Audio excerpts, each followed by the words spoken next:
good evening, everyone, and happy Teachers' Day to Prasad sir, Devpriya sir, Murli sir, and Patrick sir. We are so happy and excited to have you here, especially on Teachers' Day.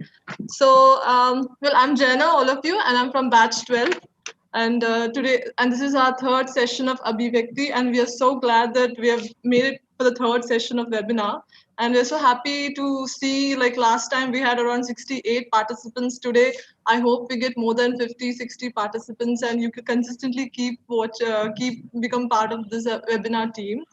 So there's a saying that goes, teachers are they are lovers of learning, they're lovers of learners, and the third thing is they're lovers when the first two become together. And we have exactly those teachers today who are here with us. And for today's session, we have a moderator as Deepa Gupta. Ms. Deepa Gupta is a first batch PGDRDM, and she's working in the area of marketing and social science at IRMA, and she'll be the moderator. And also for all your information, I just want to tell you on how we select our moderators for every sessions. We basically do not select it. We have sent a Google form in all the WhatsApp groups where you yourself have applied. You have option for being a moderator if you want to be yes or no, and we have that list. So if there's anybody who has not applied, who has not registered in the Google form, you can please mail to us saying that you're interested to be a moderator in the future sessions, and we'll definitely put you in the list. And this is a way for us to get to know the new alumni and to connect with us, and you know me and I know you kind of situation comes in the end. So over to you, Deepa ma'am, now. Okay, thank you so much, Jana, for your kind introduction, and wishing everyone happy Teachers' Day. Happy Teachers' Day to everyone. So on behalf of NIRD Alumni Association, I would like to welcome our esteemed speakers, Professor R.M. Prasad, Professor Patrick, Professor G. Mullidhar, and Professor A. Devpriya.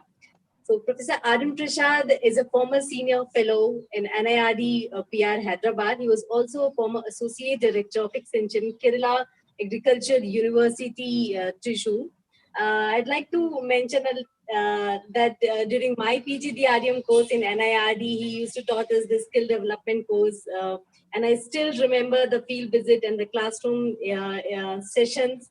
And it feels so fresh that it was just a matter of yesterday. So I remember we used to visit in his course to, there was a trip to Bhopal, and then we visited Isaac, Edit Action, and CCD. So the experience was so enriched that I use all those learnings and quote very frequently. So thank you so much, R.M. Prasad sir, for accepting our invitation and being so reachable and accessible all the time. I welcome you in the session. Thank you. So, G. Mullidhar is a chief mentor, Akshara Livelihood. He's also a senior consultant, Entrepreneurs Community Managed System. And he taught us courses related to livelihoods and rural development management. So I'll take little liberty to mention in this particular session that the kind of grilling and assignments and the project where he used to give us during his coursework, I still remember the importance of the deadlines, and then you have to put lots of efforts and the teamwork. So I remember all those things, and thank you so much, sir, for actually grilling us so well, so that I remember still. So thank you for being so humble and accessible. I welcome you in this session, sir. Yeah. Professor Patrick Anthony is a professor in Osmania University. He has taught us courses related to accountancy and especially the financial accountancy during our PGDRDM course. And I remember in our batch, no sir, so there are like many people who were engineer or have no background of accountancy. So I was a BCom graduate and I used to flaunt my accountancy skills all the time. So sometimes it helped me, but you taught us so well and made all the concepts and everything so easy to understand. So I remember that was a moment I really cherish all the time. And thank you for accepting our invitation. And I learned from you that you're always so humble and appreciative. So I remember every time if you see something, you always motivate us and appreciate us. So it matters a lot, sir. Thank you so much, and I welcome you in this event. So Professor Devapriya is a professor in the area of marketing at NIRD PR in Hyderabad. So during my time in NIRD, so he didn't join by that time, I guess, when we left and when we just graduated now. So I think Professor Devapriya joined that time. And I met him 2 years ago during my project-related work and when I visited NIRD. And let me tell you that I never felt that I was meeting him for the first time. He was so welcoming and so supportive for all the things, to discuss so many things. So I never felt like that I'm meeting this person for the first time. And for the formation of alumni associations, he was always the source of guide, as a guide, as a mentor, and supporting the whole process. Thank you so much, sir, for supporting throughout this journey. I welcome you on behalf of Alumni Association. And taking it further, so I just like to mention few things. Though we have decided that the format of this particular talk will be of 2 hours, so we may choose to discuss the various points related to this topical thing, maybe for 1 or 1.15 hour, and then we will be open the session for the introduction and question answer session for the 45 minutes to all the participants. So I'll request participants to feel free, ask as many as questions do you want to ask, and interact with the faculty member. They all are so accessible and available all the time. I guess there will be, this session will be a very good interactive session. And so the format we were decided, we would like to start with Professor Arun Prasad and Professor Patrick Den and Professor Muralidhar sir and Professor Devapriya sir, so that we would be able to capture or discuss as many as points in a holistic and more systematic way. So talking about the topic that is revisiting development strategies in the era of global pandemic. So the idea of this, when we talk about the development, is not only about the development, but we are talking about the market development. So there are so many issues we all are experiencing from since last 6 months. Maybe we talk about the migrations, rural livelihood, the issues related to women or the adolescent girls, the academic institutions, education sector. All our things are affected maybe sometime very negatively. I don't know what kind of opportunities we can take from this, I can say blessing in disguise kind of a thing. So as I'll request Professor Arun Prasad sir to take it over and discuss the points. Maybe if he could be focus some lights on the issues of migration or rural livelihood on the agriculture, what kind of challenges agriculture sector is facing. Over to you, Professor. Is it okay, or do anyone want to say anything before we move further? This is fine. Thank you. You can begin So, with Professor Arun Prasad, please. Okay, thank you, sir. So over to you, Arun Prasad, sir. I'm audible? Yes, sir. Yes, sir. Oh, dear organizers and participants. First, I should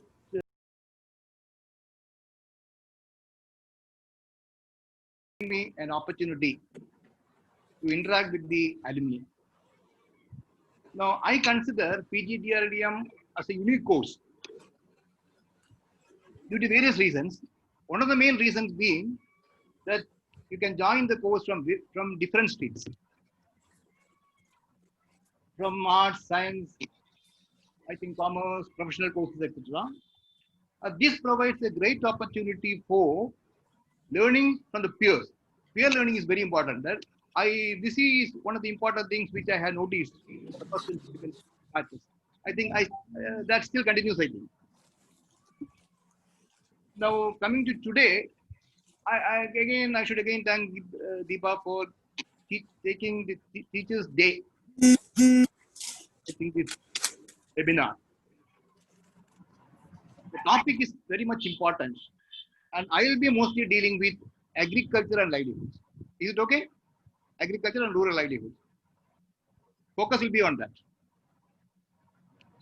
Then I think I need not tell you how important agriculture is in addressing the food security. Everyone knows about it.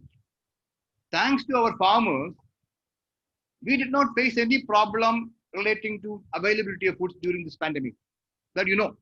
The only problem was related to logistics and distribution. But we cannot be satisfied with this. We have to substantially increase our production to meet the emerging challenges and needs. We have to take into account the nutritional security also. As you know, agriculture also provides employment to more than 50% of our rural force. In this context, agriculture and livelihoods gains a lot of importance. Now I have a small PPT which I would like to present.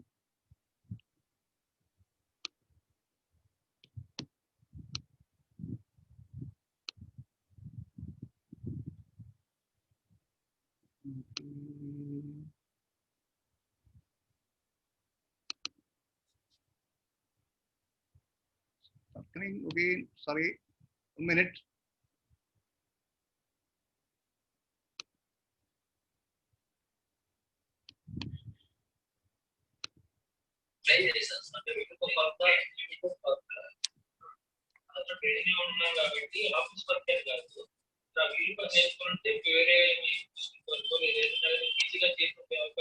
Can you see this? Yes, sir. Yes, sir, We can see. Okay. Yeah. Now, this is the title, Revisiting Development Strategies in the Era of Global Pandemic, and I will be focusing on agricultural and rural livelihoods. Now, you have told about strategy.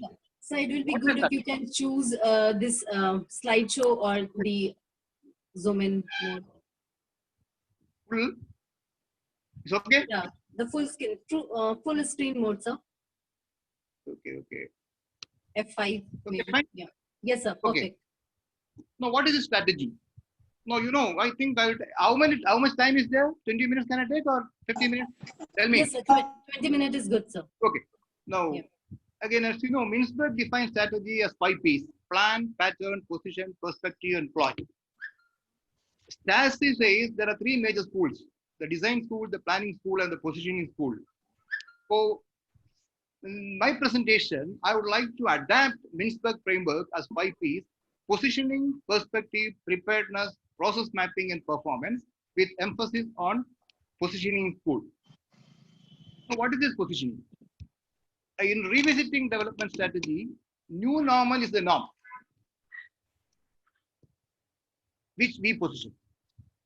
New normal for agriculture is the condition in which governments, farmer organizations, and farmers will be challenged to adapt to an unprecedented post-pandemic reality in terms of reverse migration, local food systems, decentralized procurement, agro-processing, retailing, skill development, etc. Now, what is the suggested strategy for positioning? Now, our health depends on what we eat. This is what we say now. COVID-19 pandemic is a wake-up call for humanity to reflect, rethink, and redesign food systems that are safe, healthy, and sustainable. For farming to sustain, one needs to keep nurturing precious natural resources in terms of soil, water, and biodiversity. Making resilience should be the part of the new normal. Thanks to research in dryland agriculture, there are resilient crops and varieties that promise both food as well as nutritional security. Skilling the farmer is an urgent priority. Now, if you take the perspective, now as you know, smallholder farmers are a crucial part of the food value chain in India, as well as a critical element in the whole global food system. The COVID-19 pandemic has brought new risks that threaten livelihood as well as food security. As you know, work from home is the new normal in other areas. Is it possible in agriculture? In this perspective, how agriculture needs to move? The suggested strategy will be long supply chains involving multiple stakeholders and entities are not advisable. Mapping and optimizing supply chains is the key for future resilience. building a resilient food production system and also ensuring access to nutritious food to people in needed. Smallholder farmers are highly vulnerable to crises due to their limited access to resources, credit, and basic healthcare facilities. Measures need to be taken by governments and businesses to protect the farming community. A safety net for farmers as part of CSR is very important now. The third element, as we told, preparedness. As we build the new normal, we have to be innovative in our thinking and ensure that our efforts to rebuild are sensitive to the needs and circumstances of smallholder farmers. In this way, we can protect and support the resilience of local food supply while also taking steps to ensure future systemic shocks that can be handled quickly and effectively. Innovations in production, marketing, value chain, digital disruption, etc., have to be promoted. What are such strategies? Genetic diversity and biodiversity are important in the context of food security and nutrition security. Genetic diversity implies the need to preserve and cultivate a range of varieties which reduces vulnerability to infections. Seed banks, conservation of local seeds and cultivars to be promoted. The livelihood of small farmers can be secured through collective action that ensure procurement, storage, transportation, value addition and marketing. Strengthening of FPOs and farmer collectives needs to be addressed. The fourth is process mapping. The crisis-induced shift and attitudinal shifts of producers and consumers have to be considered. There is need for new policies, new ways of working, and addressing new consumer behavioral patterns. As you know, there are the behavioral patterns of our consumers are changing, especially in relation to food. Fundamental shifts among consumers include more time at home, more emphasis on hygiene and health, greater emphasis on family security. The producer shifts include embracing remote working, streamlining operations, decentralizing supply chains, and emphasizing crisis preparedness and systems resilience. Now, what should be the strategy? Need to build resilient food systems with location-specific farm system for nutrition approach. This is an approach that should be the followed. Farm system for nutrition approach based on local agri-food value chains. Adoption of integrated and multiple livelihoods. MG and REGA to be used to enhance the abysmal irrigation facilities existing in the villages, which can change the fate of many farmers and enhance their income in the long run. New legislation for transforming Indian agriculture, as in the case of the 3 recent reforms. I don't go to the details of this. Now, last is the performance. Now, we have to actually develop performance pathways. Pathways combine technical interventions, investments, and enabling policies and instruments. The pathways need to be specific to national and local context and to particular scales and also the time periods. Conservation, I told earlier, convergence, co-adaptation, common property, and community agriculture are to be promoted. What is a such strategy? Need to act collectively at the national and global level through a long-term pro-farmer multilateral frameworks and agreements. Now, you know about FTAs and all, how they are against the farmers. Now, we have to have pro-farmer multilateral frameworks. In the new world order, public health will pose new challenges and create business opportunities as well. A high level of public health preparedness in the rural area is needed in terms of hygiene, waste disposal, etc. This is, I think, Deepa's. Now, there is need to promote MSMEs, which are important pillars of economic growth, promoting equitable development and employment in the rural sector. Rural, non-farm, farm, non-farm, that combination will become. Skill development, entrepreneurship development, startups, etc. in this line to be developed. Now, based on this, I suggest an action plan for implementation in terms of certain points. One is strengthening local food system. This is very important. We have to strengthen the local food systems, which reduce distance between production and consumption. This will also help in reducing food miles. Now, we have faced the problem of logistics, etc. during a pandemic, and this to a large extent can reduce such problems. Linking producers with consumers. There is need to strengthen village markets. Malls in the rural areas may be set up to sell fresh and processed produce of farmers. Now, we have malls in urban areas. We have to have malls in rural areas with local producers as a part of LED, local economic development. Then strengthen decentralized procurement. There is need for establishing more collection and procurement centers at village level. FPOs have to be strengthened and policy guidelines framed for retail marketing of farm produce. This is very important. Retail marketing of farm produce, for which we have no policy guidelines as such. Then we have to strengthen the public and private transport for agriculture produce. This is a problem which we felt during the pandemic. Transportation networks should be enabled for timely and safe movement of food. Even private transport for farm produce has to be encouraged. Promote future markets. Futures need to be developed to serve as an alternative marketing channel for farmers, linking them to exchanges through the FPOs. Then safety nets and support for intermediaries in the agriculture value chain to be developed. This is one of the things which is lacking in India. Safety nets and support for intermediaries in the agriculture value chain. That is very important. Then promote mechanization in farming. There is a need to encourage adoption of small farm machineries, for which a well-defined strategy has to be developed, especially in the context of labor and all. Shortage of labor, you know that. Then reforming MGNREGA to provide opportunities to migrant laborers and to include more farm and non-farm activities. And empowerment of women farmers for entrepreneurship development and local economic development needs to be addressed. I think I'll stop with this. Thank you.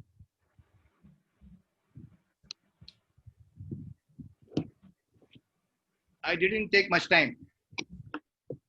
Deepa ma'am, you're unmute. So you're mute, unmute. Thank you so much, Jenna, for reminding me. I forgot all the time. I started speaking and then I forgot. Thank you. So thank you so much, sir, for your insights. So during your presentation, you have like mentioned this thing. So maybe 2 points which I'd like to maybe ponder upon. Like when you said that the work from home is the new normal, and then it's not possible in the case of agriculture. So do you see that what kind of opportunities, I don't know, work from home could be the, maybe many women who are not working in the formal sector, there could be a good opportunity for them as an option of work from home. How you see that? And also when we are discussing about migration, and then there is a issues of reverse migration, when the thousands of people have started going back to the villages, and because there was no sufficient income to live in the cities, and then there was a thought that it will not be that easy to come back to the cities for the migrants. And then we have experienced that people are actually coming back to the cities now because there is no such livelihood at the ground level also. So do you think the state is ready to provide the jobs at the migrants who are coming back to the grassroots? And we have experienced this feminization of agriculture for quite some long time. And when women are always seen as a cheap labor and easily available, non-technical, so do you think is it possible to provide all the jobs to the male who are coming back to the roots? So you have two questions. First question in terms of work from home. Yeah. Now I am referring to the field condition. Now work from home for commercial farmers are possible because of the various, say for example, precision agriculture, etc. For extension officers, it is possible. What about the farmers who are right in the field? Is it possible? Is it possible? That's the question. Now, other sectors can do this. Is it possible for a farmer who is right in the field to adopt? That is the possible.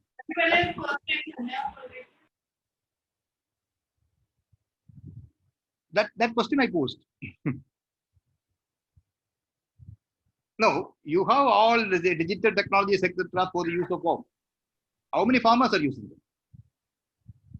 No, in the case of precision agriculture for commercial farmers, etc., the fertigation, so many things are there. But I am telling about the small scale. My reference was mainly to small scale farmers, small farmers. Is it possible? That's it. Second, you told about reverse migration. Reverse migration is taking place, and now there are various state governments which are doing innovative measures to rehabilitate them in terms of developing skill, say micro enterprises, etc. In Kerala also we have started certain things. It is possible, provided proactive measures are taken by the respective state governments. Now, there are many people who are coming back also. No, I'll add more after this. Okay. Okay, so we'll come back to you, sir, again. So I'd like to request Professor Patrick to give your opinion or your views on this, the challenges, maybe more from the point of view of the academic institutions or the rural development professionals who are facing these days, maybe from the job opportunities and the kind of strategies they need to look after, then how to work, because everybody in the time of social distancing, we are saying that we have to postpone our travel or so many things, and the rural development professionals who are working day in and day out in the villages, how we can deal with it. So over to you, Professor Patrick. Thank you so much, Deepa. And I had the habit of calling you Deepa ma'am and other things. I still remember that way though. Now I think really I'll have to tell that I always deem it a privilege and a blessing that God has gone about with bestowing on me, that I'm associated with the NIRD, and I don't know, for different reasons God has put me for the 17 batches without a break that I could go about with contributing. The journey all started with people like Durga Prasad sir. I still remember the way the coordinators were being shuffled from one department to the other. There was Valentina ma'am who was there for your batch. Then it was Karakadurga ma'am. Then it was Krishna Loridas sir. I mean, I had wonderful association over a period of time, troubling NIRD PR sir with my sessions and other things there. Then there was Sonal ma'am, or there was Akanksha ma'am. And I still remember for your batch, we had that deputy director, Kumar sir, who was very flexible and used to take a lot of suggestions, and very student-centric kind of a DG we found there. And Rao sir was there, Matthew sir was there, and I think Reddy sir also has completed this term recently there. And such a wonderful thing that is there that you have decided to go about with involving teachers in this discussion. And I have wonderful students like Vibhu and many others that are there, including our own moderator for the session there, who are doing it big guns when it comes. And I like the way Vibhu goes about with trying to coax his past and the future batchmates that are there to say that there are so many opportunities and things like scholarships which are available abroad. Why don't we go about with banking on it and make the best out of it and other things there? So the thing that I would go about with focusing on is, from the time this pandemic has started, there is one word which has probably been overused, which all started off in, Deepa gave me an option to go over to using a PowerPoint presentation. I said, let me not go for that and let me speak for some time. And I'm here to learn from a lot of other people that are here in the panel that is there. And, there is this word which we call it as VUCA, VUCA. And now probably they added another letter to that. They call it as PVUCA, wherein you added the pandemic. And we're not sure that in future what kind of things that we got to face around. So students would have heard it, umpteen number of seminars, conferences, people using the acronym as things being volatile, wherein there is a very high speed of change that happens around us. And then there is this uncertainty where it's very difficult to predict what can happen and when things are going to happen. And the complexity is the difficulty to analyze things. And the ambiguity part is difficult to interpret things there. So added to this is to do with the pandemic. It all started off in 1987 in US Army when they were trying to figure out the consequences of the Cold War that was there. But people started to go about with using, because what we notice is in history, we had this BC and AD or DEC and EC kind of a thing. And now we go about with looking at two things which are staring at us. I mean, we look at things which are called as the before Corona, and things which we go to see in future is to do with after Corona. And there is this negative pessimism which is associated with this VUCA. And I really love this new version of VUCA which is there, which is to do with, when you look at the young ones, we always talk about finding a purpose for yourself when you said about the rural professions and other things that are there. And you got to go about with addressing as to what your mission and vision in life is all about. It tells you about the reason for why you take birth, or where do you visualize yourself 5 to 10 years from now. And when you look at the new version of VUCA, we say that it is the vision which goes about with making you rise above the volatility, and it is the understanding which reduces the uncertainty part of it. When it comes to communication and other things, many of us go about with listening to go about with answering, but we don't pay attention to go about an understanding. So it is understanding which goes about with reducing that uncertainty part of it there. And the other thing is we need to go about with developing clarity. There's a lot of haziness around us now. We need to develop that clarity, and that is what is going to go about with countering the complexity issues that are there. And the next thing is we need to be agile. We need to be flexible, nimble-footed. So we need that A part of it, which would help you to overcome what is called as the ambiguity. And there are two fields where the GDP has done well. One is to do with education, which is getting to another extreme of technology. We talk a lot about the new education policy these days, and lot to do with agriculture, which is maintaining that constant growth kind of a thing there, where a lot of you all are acting as social entrepreneurs or change agents. I mean, that's something which I've witnessed for the 17 batches of students that are there. And I believe the kind of learning that you'll have to go about looking at, whenever there's a turbulence, I think we shouldn't let go the opportunity to make best out of it there. We need to think, people talk about the word called manthan. I mean, this is what is going with a different name in your case that you have there. And, the learning got to be with a lot of critical aspects there. It's not trying to criticize, find fault with somebody there, but you develop that ability wherein you start criticizing your own thinking, using a lot of filters, and come out with better thinking. We're talking about 21st century kind of a thing, which involves collaboration, which involves creativity. And I mean, if you're thinking about one thing which differentiates what gets you more opportunities and other things is to do with communication. We all think with our mother tongue, right? Our thought process is, all these years we believe that English was the only way where you measure IQ and intelligence and other things. But now we started to understand, we didn't actually know how to read and write. We didn't know the alphabets, grammar, when it comes to what is called as learning a mother tongue. We're so fluent with it. Our thought process is in our mother tongue. And now I think we are getting back to what Radhakrishna had told in the very first thing. We're celebrating the Teachers' Day today, where he said that our education system should be rooted in our traditions. So we're getting back to that, and communication is something which is the biggest game changer when it comes to soft skills, which really differentiates the ones who get the opportunity and the ones who don't get it. And when it comes to the literacy skills, we talk about the focus to be on information.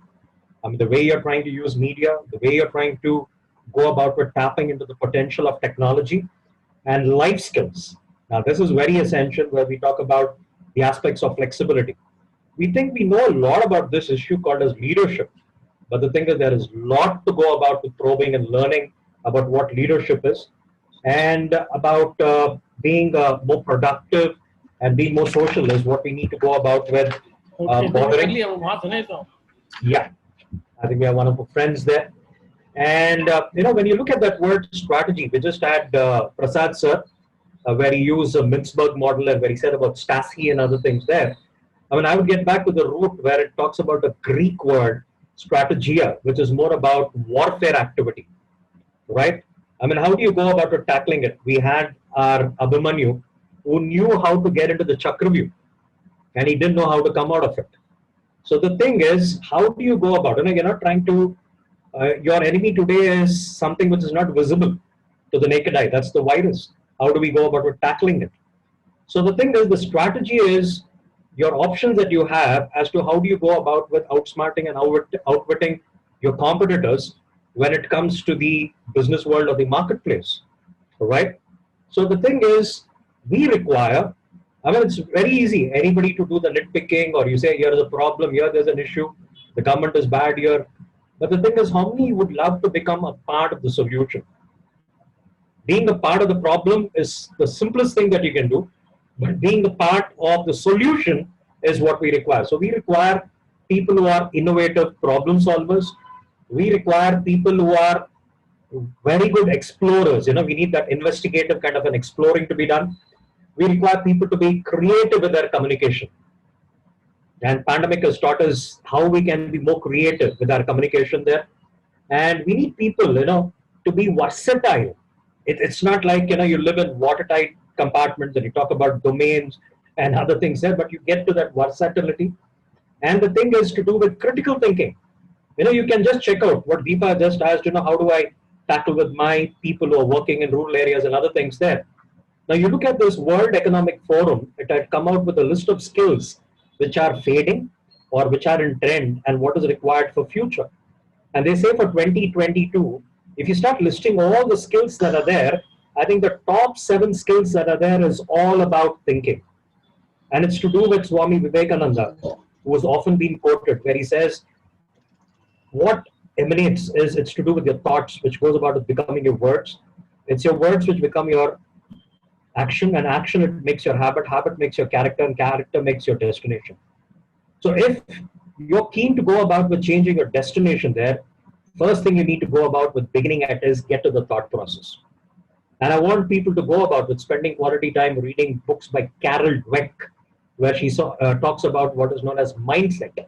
There are typically 2 types of mindsets. You know, one is to do with the growth mindset and other is to do with the fixed mindset. So people believe that there is no way out are the ones with the fixed mindset. There are certain characteristics which are very much unique to the fixed mindsets. And now I think it's time for people to go about with getting to that benefit mindset or growth mindset kind of a thing there. And we require resourceful leaders. And 3 skills which are very essential now is about adaptive problem solving. We all talked about the word problem solving, but we require people who can acclimatize, who can adapt well. And we need communicators who are collaborative. You know, gone are the days where you have been evaluated only on your IQ part, but we need a lot many Qs today. I mean, IQ is not the best measure. We require people. When you have to work in teams there, you require more of emotional quotient, right? You need what is called as physical quotient. You need spiritual quotient. I mean, I think the present day generation is lacking very badly with adversity quotient. Everything doesn't happen the way we expect things to happen. So how do we go about with tackling the stressful conditions?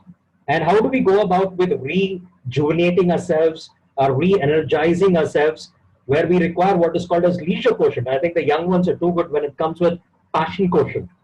I mean, you are trendy with your clothing and other things around. But the thing is, you'll have to go about with searching for other cues. The Daniel Goleman's book, which talks about emotional intelligence and other things there. So we require collaborative communication there. The IQ part is very much required. And I mean, my thought process, if I have, you know, we had Professor Prasad just speaking. I'm just waiting a lot to listen to Murli sir. In fact, recently he went about with helping me out in addressing around 140 teachers across the country. He went about with addressing in an entrepreneurship development program. I'm waiting for Depriya sir also. Now, when you look at these people, what you look at is what is there in the mind. They are able to find the right choice of words and articulate and speak it out. And they would ensure that the person who's understanding is in the same wavelength as what I wish to communicate. I mean, it's not a lesson that I'm trying to talk on communication here, but that is something which is crucial. I mean, if that is missing, I think we're missing out a lot of things. Every day we come across people getting into what is called as a foot in the mouth kind of a syndrome. Every day we hear about Suresh Raina, people coming out with different versions, why he didn't want to be a part of the CSK, right? So the thing is, you need to go about with understanding that you are not misunderstood and you are a good team player as well. And we require people to be digitally fluent. Unless and until, you know, I would have seen maybe what Depriya sir was saying a little while ago, there's Dr. Kalyani in it. Yeah, I know that she's a dentist. And it's so nice that we have participants all the way from Thailand and others making it here. So you had a diverse batch, as even Prasad sir has said, the people across various streams who cut across and make it to NIRD. So wonderful. But the thing is, today, if you are trying to go about with missing on that digital part of it, I think we would be very far behind. You know, the future is all about data analytics. I know Herman sir had gone about teaching you a lot of those things that were there, and it's time for you to go about with getting back to the basics. It's all about, you know, most of the jobs are, getting replaced by robotics.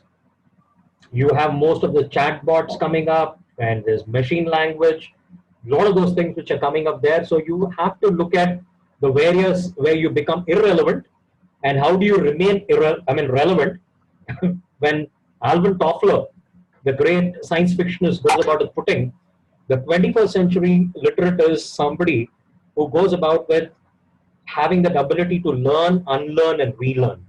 So there are a lot of things, you know, when Deepa said that we got to revisit, there are a lot of things that we need to unlearn, and there are a lot of things we need to learn back. So that's something which is the core there. And when you look at the 21st century learning, we have to focus on the foundational knowledge part of it.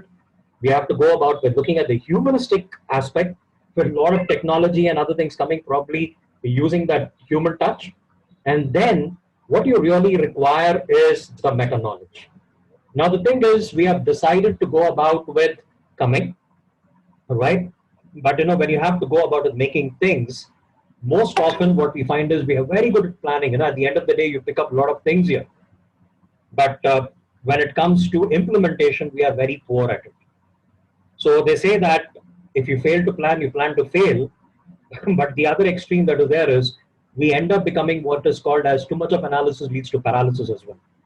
So we need to go about with taking calculated risk. We need to go about with backing our plans with an issue related with the implementation there. And if that is not done, I think it's not worthwhile to spend time. You know, we are simply making noise around, and probably we go about with trying to agree. Like when again we would go about with meeting again there. So we need what is called as that action-oriented kind of things to happen. And if that is not happening, I think we are not leading anywhere there. You know, when it comes with this word called critical thinking there, I wish most of you all spend some quality time. And when you talk about complex problem solving, when you talk about creative thinking, there's a lot of those things that you need to go about to fine tune your mind. There's immense amount of potential that is there, and you need to give an unleash to it. And I think you are there to go about with being wonderful change agents for future. I don't know if I've taken time more than what was permitted to me, and I'm eager to listen to others and get into that question and answer session. Thank you so much, Deepa, our entire team, and all the participants. I think it's a swelling number. It's gone close to that 80 odd now. Thank you very much. Yeah, thank you so much, sir. So you have raised a very serious point and issues related to the mindset, adaptive problem solving, and digitization of whole education sector these days. So we have like experienced the kind of disparities and inequities for the accessibility of this digital medium. Maybe the rich are able to access all these medium, but the poor households are not able to access all this digital mode of education. So maybe you can also like throw some light on this. What could be the how these disparities we will be able to solve this kind of minimize the disparities or inequities between these things. So yeah. Now you know, I had come across this issue when you talk about when classes are held through online versions, through classes through Zoom or various platforms there. I found it really nice. Probably it was in Jharkhand or somewhere there, wherein people had come in and went about with placing loudspeakers, and you could maintain what is called as the social distancing, and students could still learn without violating any norms of lockdown and other things there. So you need to come out with improvised versions. And I've seen teachers, you know, there was tremendous amount of stress. And Deepa, when you go about with looking at migrant workers and other things there, at least we empathize. We look like people like Sonu Sood and others there turning out to be messiahs. But when it comes to this teaching part, I don't know how many have really paid attention. There are teachers who are not being paid for 6 months. In the recent past, I had 8 of those teachers of different colleges whom I had associated with, they would go about with sending me their CV saying that, sir, I served this college for 18 to 20 years and I'm asked to, I'm being relieved. I don't know where I'm going now. You're highly educated. You have so many degrees with you. And, it's not that you are an unskilled kind of a thing there. But when you get that sense of hopelessness, dejection, and we don't require you kind of a thing there, I doubt anybody is there. They're not openly coming out and speaking. And who's there to empathize with them? Now, when it comes to the students, I pretty well understand that there is a huge divide when you look at this rural and urban part of it there. And when it comes, they're trying to go about with putting efforts. I think governments are saying that we would work out some exclusive Doordarshan channels for them. And we'll go about with trying to go about with providing the tabs or various other means that are there where they can go about. The LMS is shifting. You can get into asynchronous kind of a thing. It's not that you got to be always live. You can get the recorded versions always available to you to learn. So there are efforts being made, and you'll have to go about. That is the reason towards the end I said you require that critical, creative, problem-solving kind of skills. You need to go about it, getting it to the fore. So telling that there is a problem, it's quite easy. But finding a solution, and it's not that you have done that trimester of 6 subjects kind of a thing. You did that project work, you did that field works, you know the ground realities more than us there. So the thing is, how do you go about with bridging that gap? The thing is, we know that this is an issue. We know what is ideal. But the thing is, what should we be doing if we have to go about meeting those issues that are there? This is what strategic management is. You assess your current position, you look at where you want to reach, and you try to work out what is to be done so that we can go about with meeting those things. So we have very tall order kind of targets which are set where we are talking about 100% enrollment and 50% when it comes to masters or higher education that is there. But we have to own things there, right? And unless and until we get in that sense of owning things and working and being a part of the system, I don't think it's going to carry us anywhere forward. I think I answered you. Yeah, sir. Thank you so much. So I'll take it further and come back to you again. Sure. So yeah, so I'd like to invite Professor G. Mulidhar. So linking, connecting the link between this skill development and new normal. So we would like to hear more from Mulisa. What is your idea about these natural farming and about the development workers who are working in the field and the chemical-free farming system? So maybe when Professor Patrick has emphasized on learning, unlearning, and relearning processes, so we'd like to hear from you, sir. So I'd like to invite you. Yeah, over to you, sir. Thank you, Deepa. Yeah. I may be repeating myself, repeating R.M. Prasad sir and Patrick sir, but nevertheless it's worth it to hear the same thing in a different pattern. As Patrick, I was also not to use the PPT because I think PPT is tiring. When you are in this Zoom world, PPTs are tiring. And I thank all the students who have been wishing me throughout the day. I thank my co-teachers. Let us celebrate the Teachers' Day. In fact, this is the time to celebrate. We need to celebrate life every day. COVID is teaching us when there is uncertainty, you cannot be always anxious, frustrated, depressed. So we need to celebrate life, celebrate living. So the lesson I'm carrying from the COVID world is celebration should be part of our lives. The second thing that is important for a development worker, COVID is telling us, and I think the world itself is telling us, there is a blurring. Rural-urban divide is no longer great. People are going to come back to villages now. Now, villages cannot be without facilities. Rural-urban facilities may have to come into rural areas. So, your rural-urban divide is coming down, then rural-urban professional is required. You don't require a rural professional. You don't require an urban professional. You may require a rural urban professional. In my terminology, a true professional, TRUE, tribal, rural, urban, and emerging professional. A true professional is required. So we will require a. Can you hear me, Deepa? I'm suddenly lost. Yes, sir. Yes, sir. Okay, You're okay, audible. okay. So I also remember my students, many of them, some of them became my colleagues. Some of them became my roommates also. So there is a huge transition for a 12 to 13-year journey of teacher in NIRD. My students have become my co-workers, my colleagues, and my partners in various tasks I do. I think we are learning together. So that is an important transition that I am making. So it is no longer a teacher thrusting some learning on people. These my participants trying to learn together, and COVID has reinforced that issue, because whatever you want to say, the world might have said already. Whatever you want to experience, my participants might have already experienced.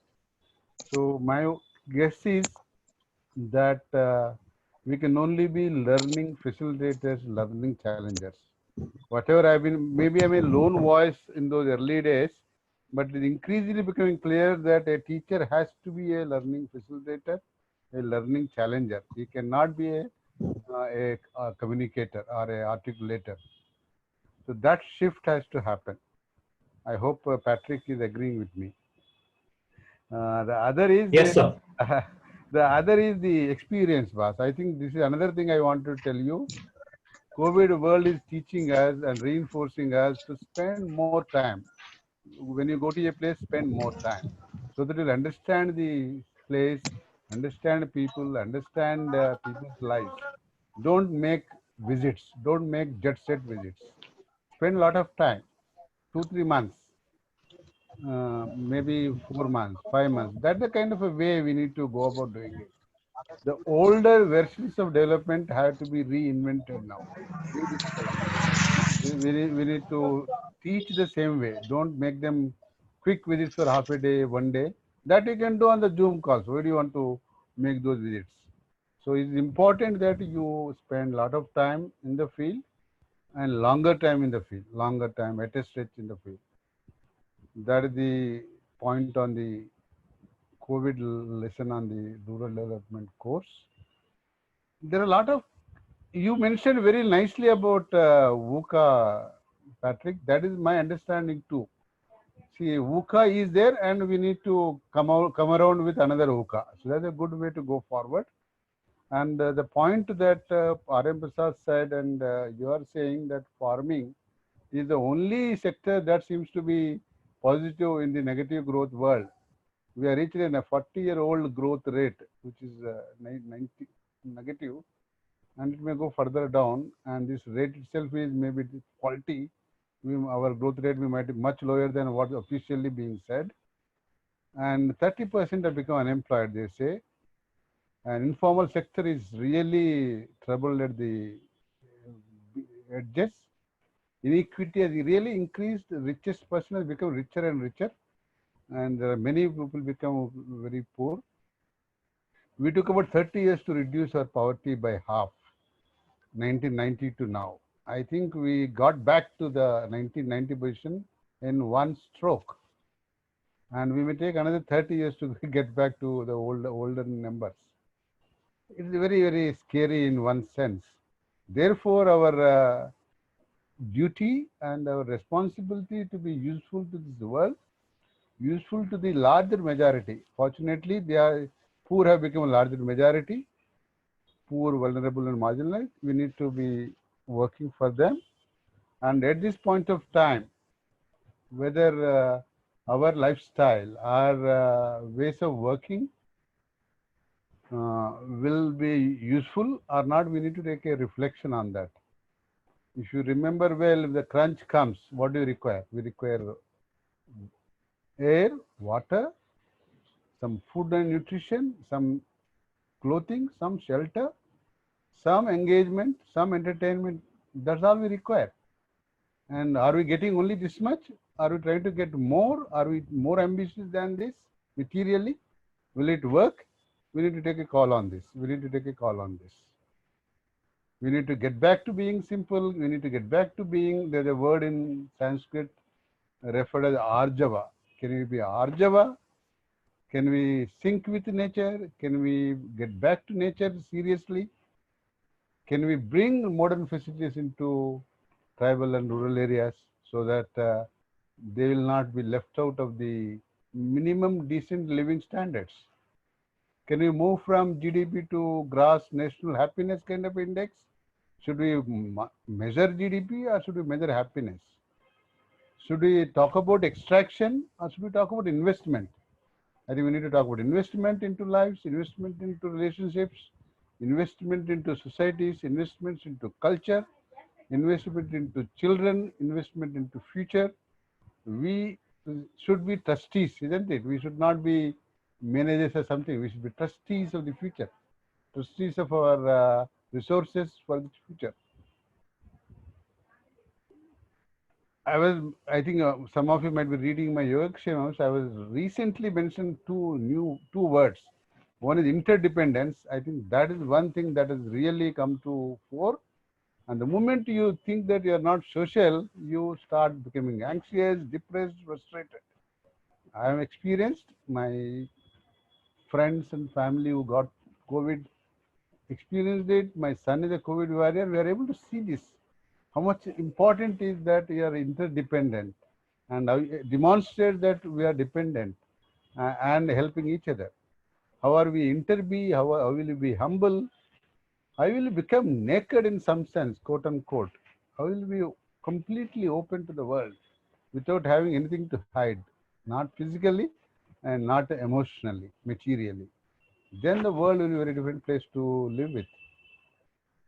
Prasad sir mentioned about local value chains. That's the future.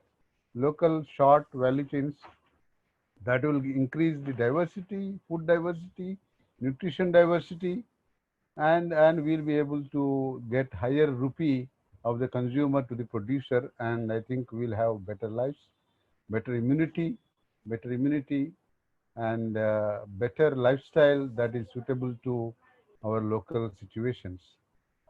I also want to say that the 3-4 values, you might have heard them in the classes, but I would like to re-emphasize. You can't forget them. What COVID is re-emphasizing, these 4 values. Hope that this world is better, this future is better. Hope that we'll be having better lives. Faith that we can do the difference. Promise that we'll be there with you forever till everybody is having similar life, similar happiness, and caring, love. If you are not well, if you don't have stamina, how can you help others? We need to be fit. We need to have the stamina. I think we need to dramatically slow down. I think this pace is not going to be useful. You need to really dramatically slow down to be useful to the world. This pace is not useful to this world. This is not useful to the planet. Not useful to human body. Human body is not designed to be mechanically fast. You need to be thought-wise fast. You need to be thought words-wise fast, but not mechanically. Body-wise, you can't be fast. You need to really become slow. You need to start cherishing life. You need to live life differently. I'm also request you, although Patrick said planning is paralysis. Hello? Planning is paralysis, but I would think that planning is important. Planning for 24 hours, planning every day, planning every week, planning every month. Can I make this call? Can I make this mail? Can I text this? This has to be planned. Intended consequences is what we need to look for. Intent and then plan and do it. That is the criticality. Butterfly flutters, the world changes. So whatever is in your hands to plan, please plan. Travel, can it be local again? Can we start being in local places? Our mobility can be less. Can we decrease the radius of movement dramatically? I looked at my Google giving me statistics. despite COVID, my kilometers in this year is 20,000. And I have gone to some 500 locations in this 8 months. Can you believe that? That is not okay. That is not okay. We need to really become slow. We need to really be local. We need to reduce the number of visits. We need to reduce the mileage or meters, kilometers. We need to come down to longer stays. We also would like to look at India as a country of Krishi, not as agriculture, but employment. Self-employment is going to be our future. People are there doing something or the other. Agriculture is part of self-employment. Most of them are self-employed. Self-employment is the criticality. Skills have to be for self-employment. The way we look at everything has to be around self-employment enterprises.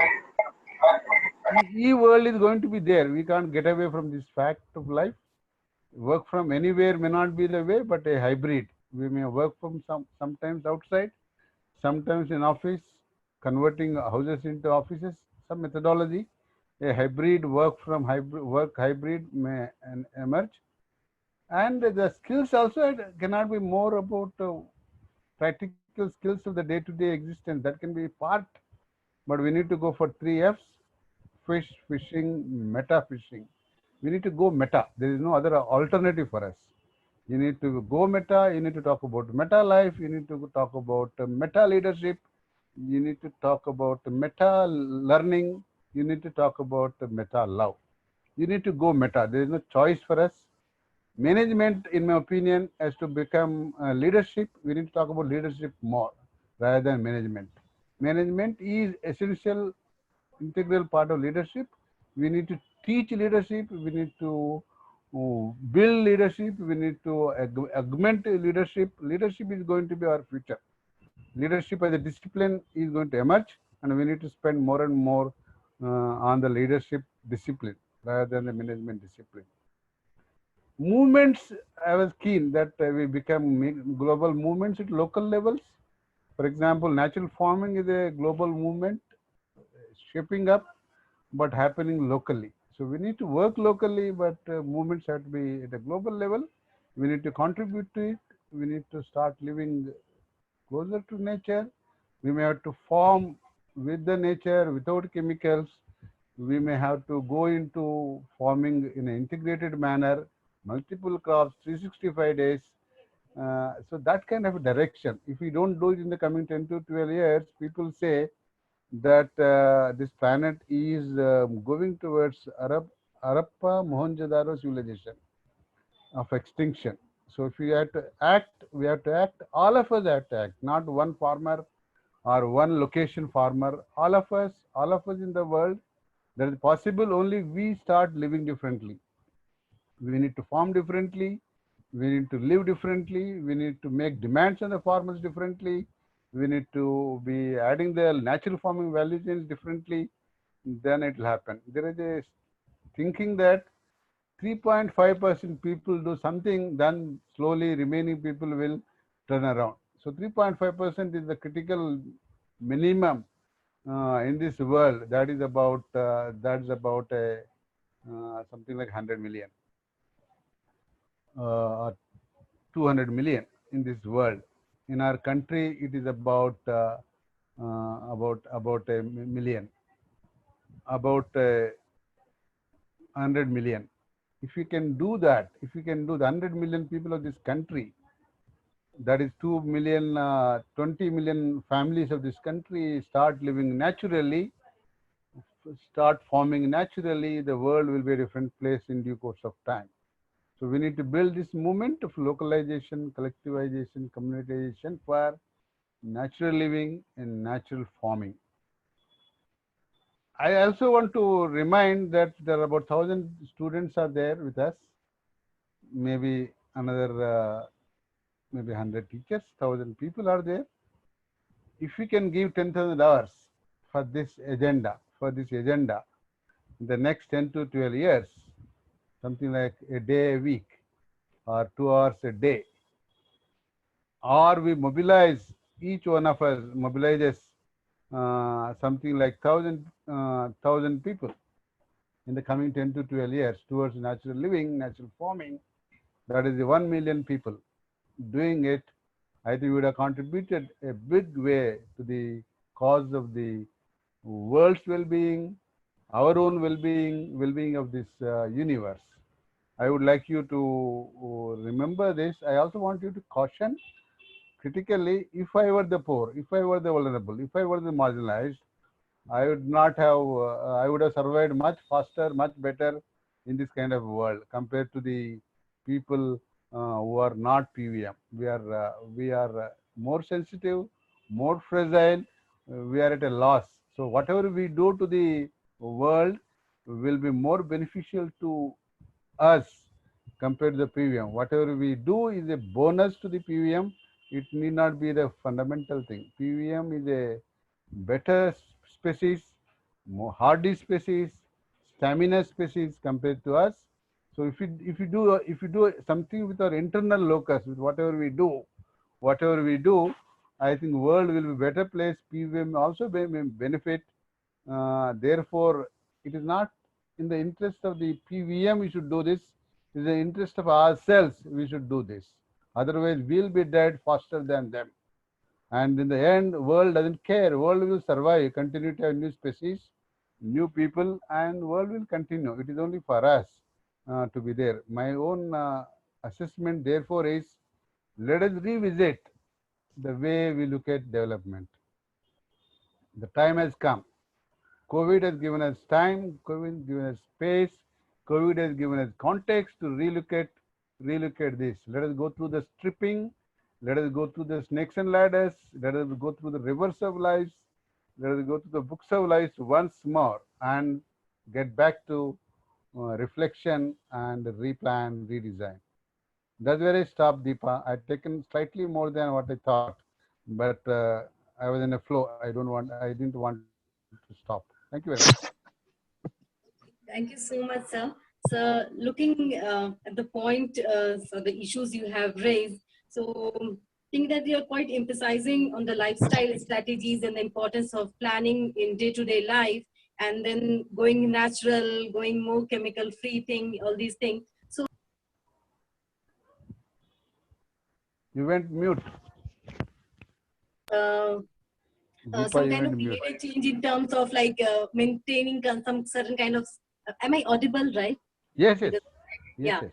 Yeah. So some kind of so if we see like hand washing practice, or washing fruits and vegetables or the goods, we are not touching for 72 hours. We are just do not want to open the package. These kind of things. Do you see that these kind of behavior will sustain for a longer run, or is just a conditional behavioral changes for the just for the time being?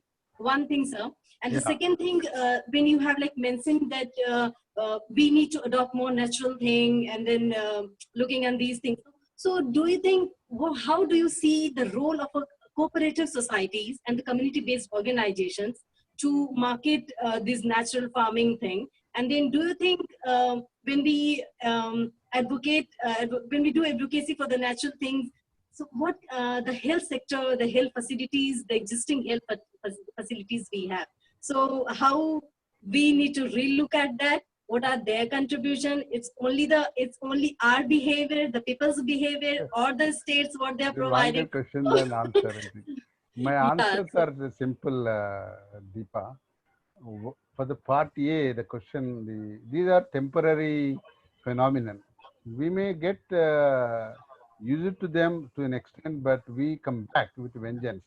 We violate all of them in due course of time. I don't think we'll continue to mask ourselves, continue to wash ourselves every minute. There are theories in the literature that is coming up now, thrown up, that there are Europeans who didn't bathe for a year, and nothing happened to them. So there are theories going to come up on this, and in the natural farming literature, we have been saying that we are all living not one cell. There are so many lives in one human life. One life is millions of lives are on us, and there are beneficial lives and harmful lives, and we may be killing them, the beneficial lives also, by the process of the sanitization. So we may have to balance out things. We need to work out a methodology by which diets these will be controlled. We'll come with all this in due course of time. Give us a year or two, we would have come with the new ways of living. So, but COVID has given us an opportunity to relocate whether we coexist with life. Coexist with life. Today, we have thought that human life is superior and it doesn't have to coexist with other lives. We can dominate every damn thing in this world. That is not okay. That is not okay. COVID is not, COVID may go away, another COVID will come and we get more of them. But for that, the mask may not be the solution. For the new COVID, maybe something else may be the solution. Hot water may be the solution. For the third COVID, something else may be the solution. That means the agility which Patrick mentioned is going to be very critical. Adapt to new requirements. So my own sense is that we are not going to have this lifestyle for long. We'll have some elements of that that are going to stay, because any habit that is done for a long time, we continue. But it's like a washing for ad nauseam is not going to be the way. Hand washing is not going to be there for a long time. Every minute you don't wash. We are going to live normally as possible in due course of time. In fact, there will be a situation where there will be vengeance by which people will come back and they'll go through a pendulum and then they come back to a normal life. That is part A. The part B, collectives are future. The unfortunate part is collectives are failing. So the problem, therefore the solution is, as my guru would have told, Korean would have told, when you have a collectives failing, the answer is more collectives. When democracy is not working, the answer is more democracy. We need to find various ways of bringing them together. One way is not working, let us say Zoom collective. It is not working, let us do livelihood collective. No, it's not working, let us have a sanitation collective. It's not working, let us bring any manner. People have to be together. That is their DNA. You understand that human being is a social animal. It has to be social some way. We have somehow pushed it to an extent that human being is individualistic. It's not. He is not. He is a social being. Collective is his way. Collective is the way. Family is the first collective. Family is the first collective. So collective is the way. When we need to have more and more collectives. That's the reason SHGs have come. Cooperatives not working. We said self-help groups can work. Then we said, no, let us have individual interest groups. No, farmers groups. No, vendor groups. That is the way. That is the only way. We need to collectivize. We need to add more and more ways of collectivization. And if they are failing, they might fail in the beginning. We need to have more and more ways of collectivizing rather than giving up. Collectivization cannot be given up. As life cannot be given up, collectivization cannot be given up. My new mantra will be localization, collectivization, and communitization. That's going to be new mantra. And culture is the way to communicate. It is culture. You should bring it into culture. You should bring it into tradition. If you don't do that, these three things will not happen. Localize, collectivize, communitize with culture. Okay. Thank you very much. Thank you so much, sir. Thank you so much for insightful views. So looking further, so I'd like to request Professor Abhivyakti. So I'm going to put lots of pressure on him because he's I was just thinking how he will be the best person to connect when we are training the rural development professionals at the institute level, then they are putting them to the field. So what kind of challenges from the academic institutional point of view? So what kind of, when Professor Muli has said the stress, these days people are facing lots of stress, and when we are like, there is a paradigmatic shift in new learnings and new normals. So I'd like to request Professor Abhivyakti to emphasize little more on the issues and challenges these academic institutions are facing, the education sector is facing, and how he see that these rural development professionals should train themselves to work in the field, and what could be the best opportunities and challenges due to this global pandemic. So over to you, Professor. Yeah. Thank you, Deepa. Thank you. Am I audible, Deepa? Yeah, you audible. Okay. Let me congratulate the whole team, beginning with Nainis, then Deepa, then the whole team of Alumni Association, and the whole group of alumni. Maybe I believe now we were 830 or 835, including around 50 international students. All of you coming together. I remember it's 22nd of February or something. So Yes, sir. I had a confusion whether it is 22nd or 27th. 22nd, I believe. 22nd, So, 23rd. so Yeah, you came together on 22nd of February and promised so many things in presence of Dr. W.R. Reddy, the Director General. I was there, Murli sir was there, then others were there. Other founders were there, including, I remember Patrick sir was also there, then I believe Mr. Krishna Gopal was also there. So you promised so many things. So when you were promising so many things, I thought something, I should make it open what was in my mind. It will be a yearly once activity. They will come once in a year. They will request for me the accommodation. They will request me for the facilities. Then one conference. Then some celebration, some meeting, some brainstorming. Then gone. So I was wrong. I was really wrong. Yes.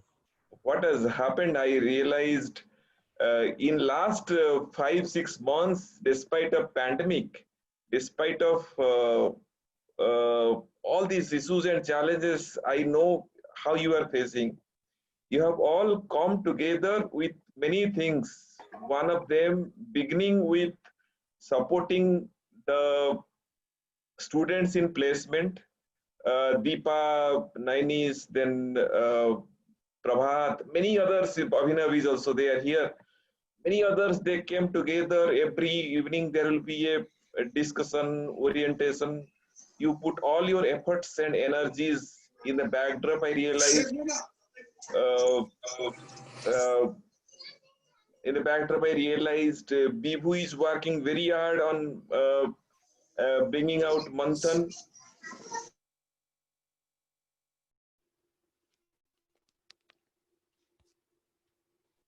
Mute Debajit. You're Sir, you're muted. You need to unmute. Depriya, sir, you need to unmute. Oh, sorry. So where I was, in the meantime, I realized Bibhu is working hard with his team for Manthan. Karthik is working hard for building up the finances of this association. Deepa and Nainis are working hard to coordinate all these activities. Then finally, maybe last week, I remember I got a sincere request from Nainis that, sir, we are beginning Abhivyakti, first edition of Abhivyakti, and you please be there for at least 5 minutes to share your words. I'm really sorry for that particular day. I was not in a proper mental condition to come to the platform. Some of you know about the personal crisis at that point of time, and I really felt sorry. I really felt bad that I could not come on the day one, first edition of Abhivyakti, to come back to the platform and say a few words on 5 minutes. So that is why I'm taking 5 more minutes to congratulate all of you, each and every one of you. You have, within 4 or 5 months, you have actually did what you promised, and I was wrong. My impression was wrong. My perceptions were wrong. You proved that my impressions were wrong. everybody is there. They have all worked. Abhinav struggling how he can convince his recruiters. Prabhat trying hard to push a letter to the SRLMs during the COVID, how we can help our students in the recruitment. So getting into different SRLM CEOs and talking to them, I am naming them personally because I've seen how hard work they are doing. So thank you all that what you promised in front of Dr. W.R. Reddy, the Director General, and other teachers, founder teachers, you have achieved that. And I strongly believe today, I am confident now that it's all settled. The foundation of your alumni association is built on this. And then I'm 100% sure that it will take forward, and whatever you have promised, and you will achieve it. And it will be only at the interest of the future batch students and future of the PG programs, 2 years program as well as the 1 year program which we have started. We are running. It will be definitely helping them. This is one part. My thanks to all of you. My gratitude to all of you as founders, as hard worker, working very hard for this. Second, one view, one idea came to me. When you were continuing with this Abhivyakti is coming normally in the weekends, I presume, weekends and in the evening hours. So why don't you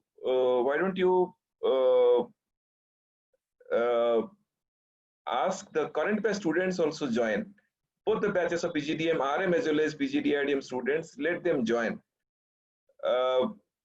This is the first part. Second part, I always remember Murali sir talking about in his classes, he's not only your teacher, he's also my teacher. Whenever I am there in his class, I start learning from him. So before that, let me speak about this. I forgot to congratulate all of you, wish all of you on this auspicious Teachers' Day, on the auspicious birthday of Sarvapalli Radhakrishnan. So not necessarily we are the teachers. 3 founder teachers are there. I'm seeing Professor R.M. Prasad, then Murli sir and Patrick sir. They are all your founder teachers. Then subsequently, after the first batch passed out, I joined PG program, PG department, and continued with managing the PG program at CPGS and DE. So I congratulate all the teachers on this auspicious day. I want to share one thing about, I don't know how many of you know about Rishi Abdut. Rishi Abdut, he was a Maharishi, and he was as such a guru of many. But when he was, at the same time, when he was a guru for many, he had 24 gurus. They're all teachers. Who are those teachers? Then one of the teachers was also a snake. Whatever he has learned from someone becomes a guru. So not necessarily only the teachers are to be respected. So whatever you will learn from your peers, whatever you will learn from your friends, whatever you learn from your parents, whatever you learn from your children, they are all become your teachings and learnings in life, and they all become your gurus also. It's not necessarily that we are the gurus and we are providing the learnings through preaching. Not necessarily the teaching or learning comes through preaching only. It comes through many other ways also. So with this note, I begin. So what I learned from Murli sir was talking about volunteerism. So during this pandemic, immediate response from one group of PGDIDM student, I remember because he's in touch with me. Manish started with his NGO Pahal, wonderful work they have done and still doing. I am, on behalf of NIRD, personally, I am proud of him. including Nainis and others are helping. I know many of them are helping Pahal in working hard for the relief they are providing to the poverty-stricken people, to the migrant workers, helping in so many other ways. So I must congratulate them to get into it through voluntarism, what Murli sir had taught you as well as at the same time me. So I understand.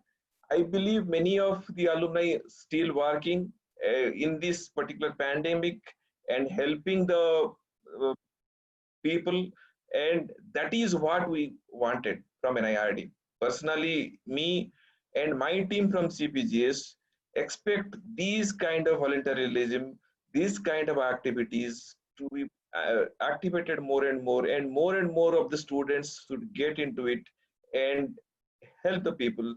That is what is expected, and we expect from you. And once we do that, and we are successful, we feel we are successful in that, in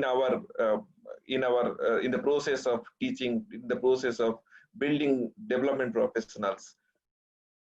So going back to the topic you have mentioned, Deepa, you mentioned about the educational institutions and how they are performing. I'll come back to this slightly later, and I'll take maybe slightly more time, 10-15 minutes time. I will take going back to this particular topic on developmental strategies. So it's I think it's 100 odd years, exactly 102 years we can say. 1918 we had first major pandemic in the name of Spanish flu. Did we learn anything in these last 100 years? I don't think the whole world, after that, so many pandemics. Cholera came, then every year there is something in the form of bird flu or swine flu or Zika or something else. In this 100 years, major pandemic, which took lives of more than accounted lives of more than 1 crore people.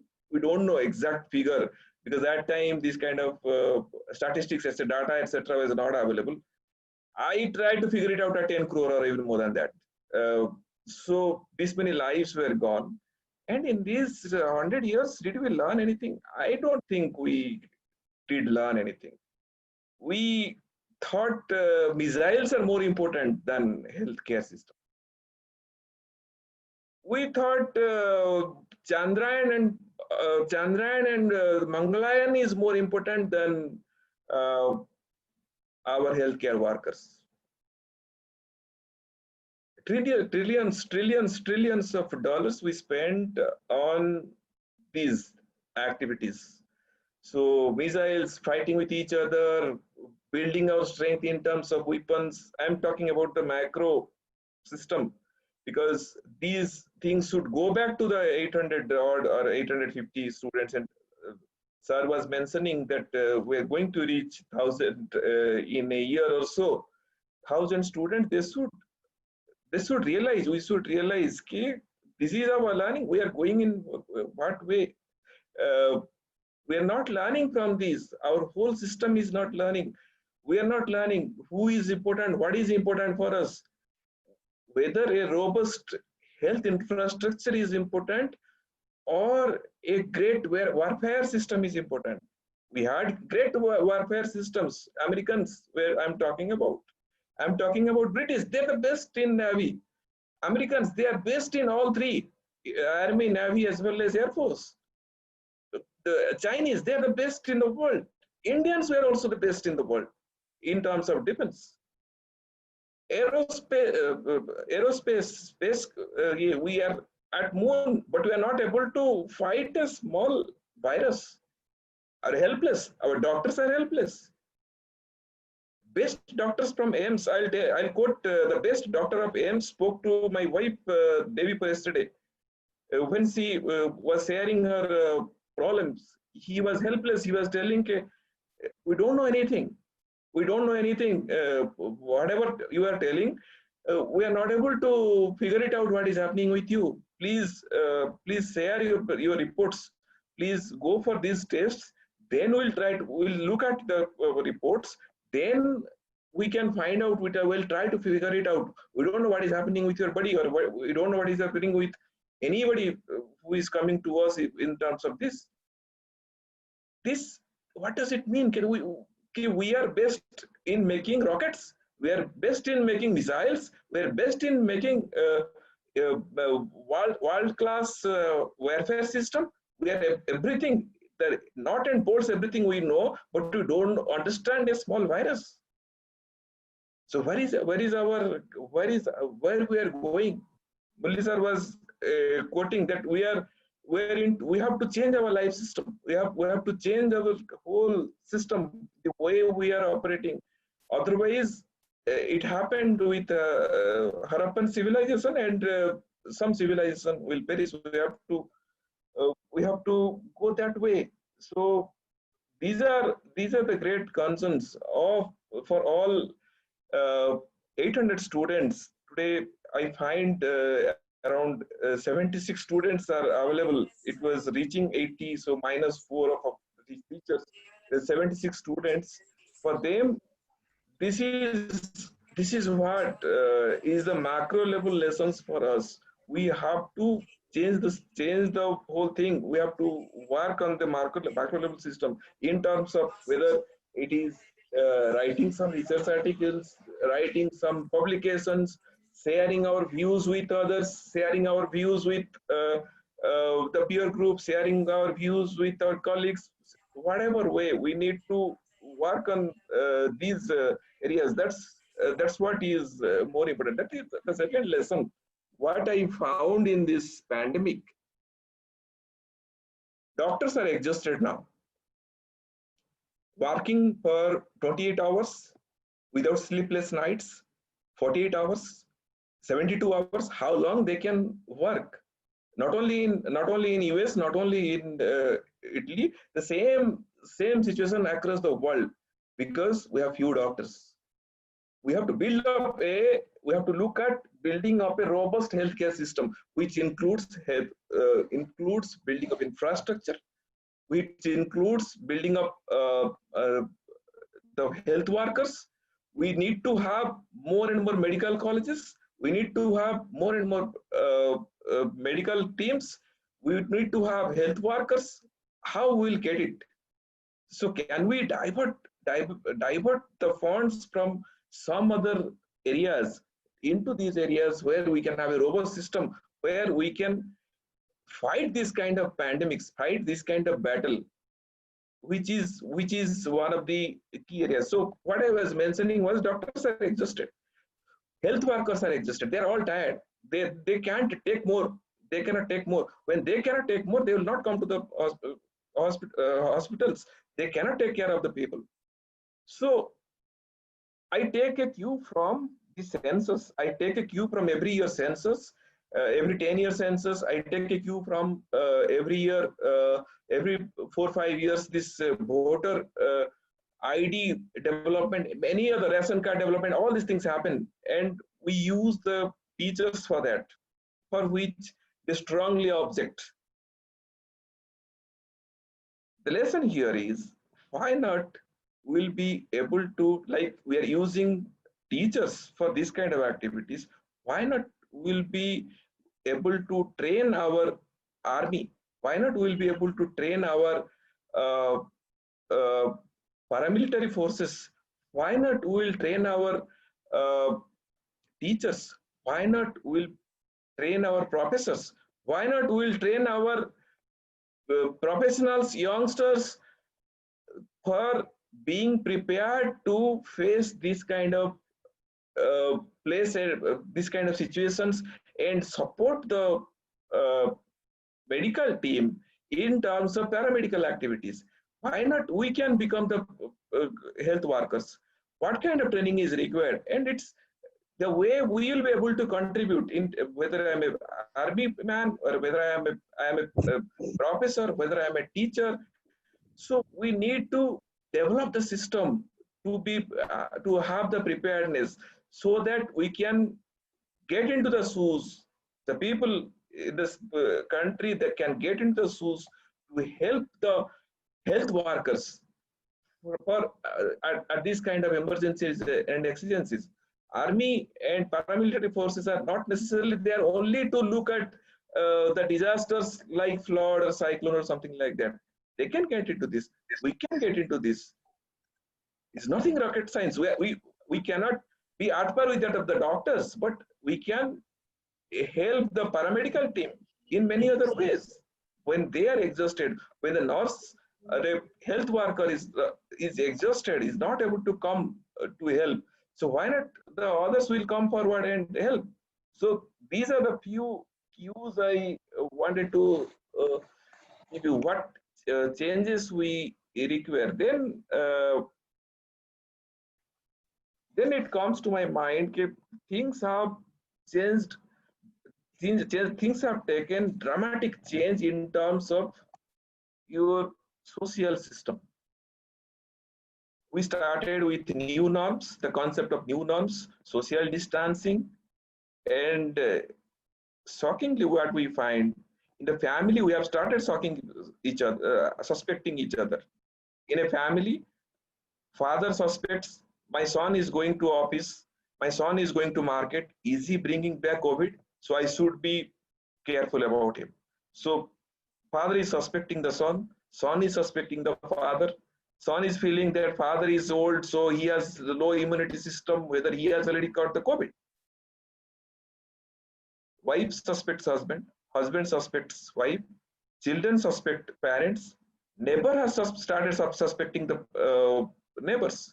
The social system has gone into a dramatic change now.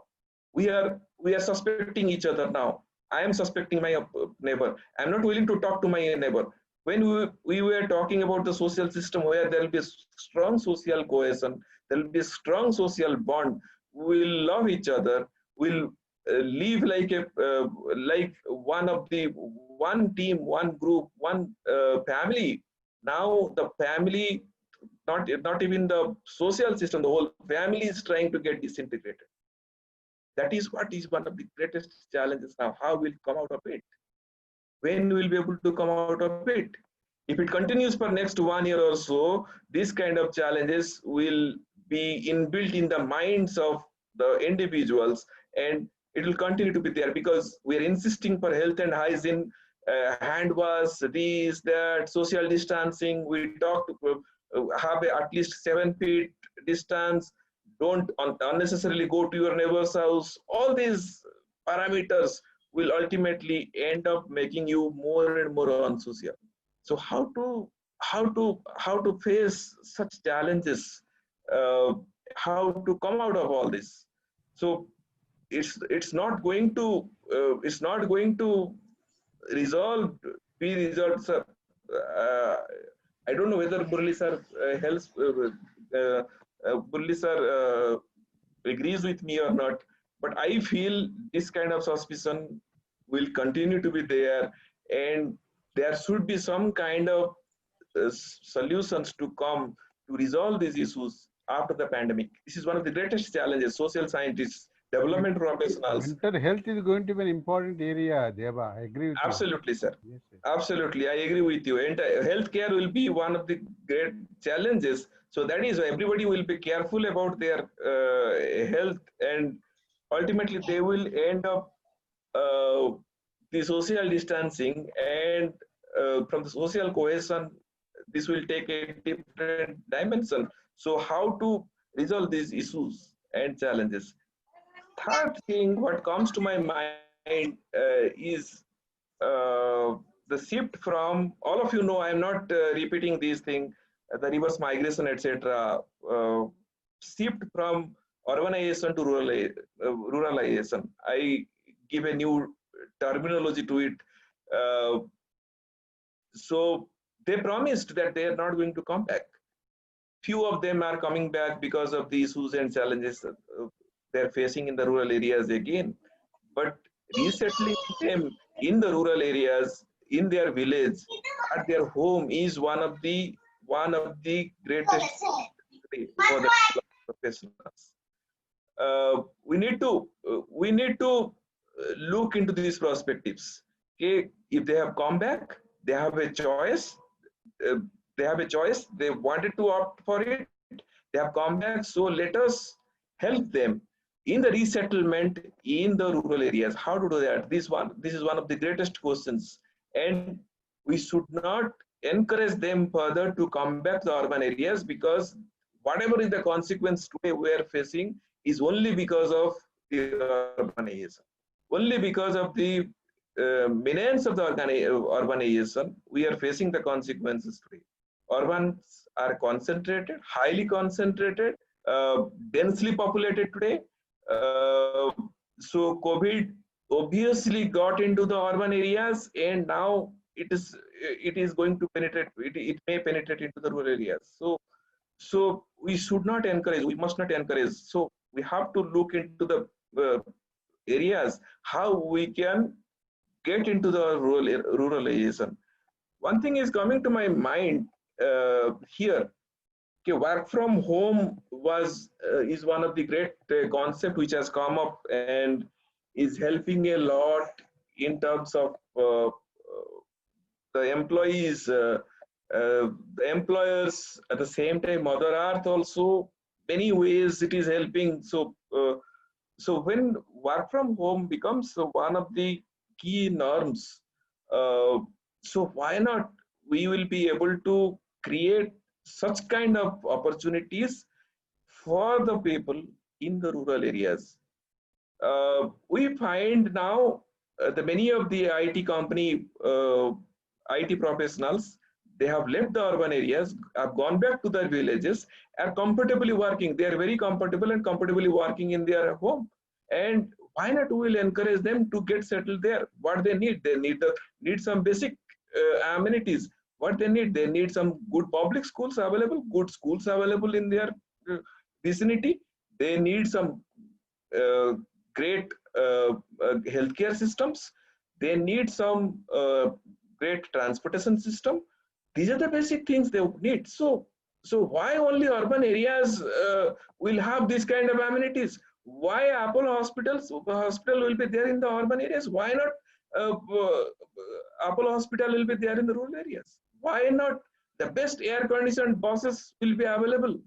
Best quality, high quality buses will be available, providing transportation system in the rural areas. Why not the best schools will go back to the rural areas? So why urban? Why only urban? Why focus on urban? We have to look into this. So if we are able to do it, if we are able to within 4 or 5 years, if we are able to create this kind of facilities in the rural areas, so definitely we are going to help the Mother Earth particularly in a great way, and ultimately the Mother Earth will help us. This is what is happening because Mother Earth has started reacting.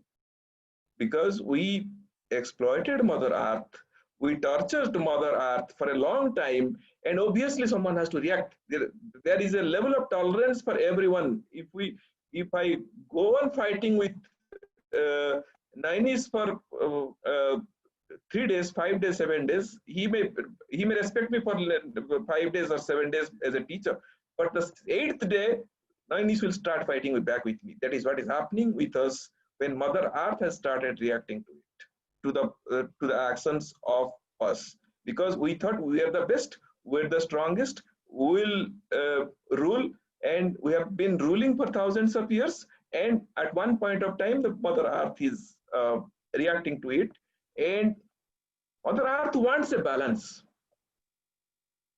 They don't want, Mother Earth doesn't want someone to dominate. We have the history says those who have dominated, they have perished from Mother Earth. Best example lies with the dinosaurs. Dinosaurs have been perished because they dominated Mother Earth. They dominated the whole system. They dominated the whole environmental system. So when Mother Earth realized that this particular species is dominating the whole system, so it has to be perished. So millions of years back, Mother Earth has reacted, and we don't find dinosaurs today. So this is what is happening, and Mother Earth again and again is trying to remove us from the system. Is working hard. Mother Earth is working hard to remove us from the system, because Mother Earth has realized that this particular species, the human species, is not suitable for this earth and is dominating, is trying to destroy the whole system. So we have to have this kind of consciousness in our mind to respect Mother Earth. This is what what I wanted to share. And few things like R.M. Prasad sir has already shared about the value chain system, etc. I'm not getting into it. There will be, we need to have our logistics, our value chain, our marketing system to be strong enough to fight this kind of pandemic. So what has happened in last 5 months? We had huge production, buffer production of commodities. We had huge grains.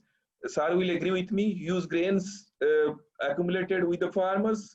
Huge quantity of vegetables available with the farmers. But our logistics system, our marketing system, miserably failed. At that point of time, you and Murli sir and Deepa interacted over our system of cooperatives as well as farmer producer groups, how they're going to help. I very much agree with Murli sir. Let us have more and more institutions, producers institutions, cooperatives. Let us have more and more. Obviously, they are going to take away the opportunities. So this pandemic is not necessarily has created a crisis for the farmers. Not only built up crisis for the for our people for whom we are working, maybe the weavers, maybe the self-help group members, maybe the farmers. It has also created some opportunities. Great opportunities has been created. At the crisis time, the price of vegetables shooted up, and some benefits at least went to the farmers. And if we have robust system of cooperatives, if we have robust system of producer groups, obviously more and more benefits will go back to the farmers and producers. I personally found several huge opportunities for the weavers. They have been I went to Bhubaneswar. I realized everybody was having is using a mask made of Sambalpuri handloom.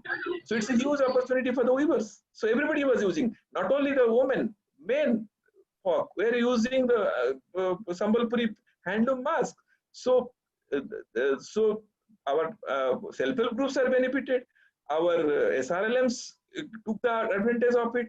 Weavers are also benefited. So we have to find out within this pandemic, we are finding out our opportunities. So how strategically we'll be able to seek more and more opportunities here. That's more important. So we're running out of time. So I'll come back to Deepa's point quickly. Deepa, we are at huge challenge. We are having a huge challenge. We started the batch because the timeline of AICT is there, and we had to have begin the program. But you understand, Professor R.M. Prasad understands, and Murli sir and others, those are there, they understand. It's a village-oriented program, rural-oriented program. Means out of 365 days, the students are supposed to be there in the villages for at least 120 days. So past induction program, they were not there in the village. So I don't know. The answer is not there with me. We are deliberating. We are working on it. So we don't want to take any chance because they are all like our children. 58 of them are there by our children. So like, as a parent, I am concerned about my children. Similarly, I have to be concerned about my 58 students. The whole institute is concerned about 50 students. We cannot take chance with them. We cannot allow them to go to the villages. So it's a big challenge. We have to we have started showing them different models, how the village looks, but it's not going to work. It's not working actually. Frankly, I believe it's not working. So the answer is a big challenge. It's we spoke to Irmans also, Irma professors also. I spoke to the professors from Xavier also.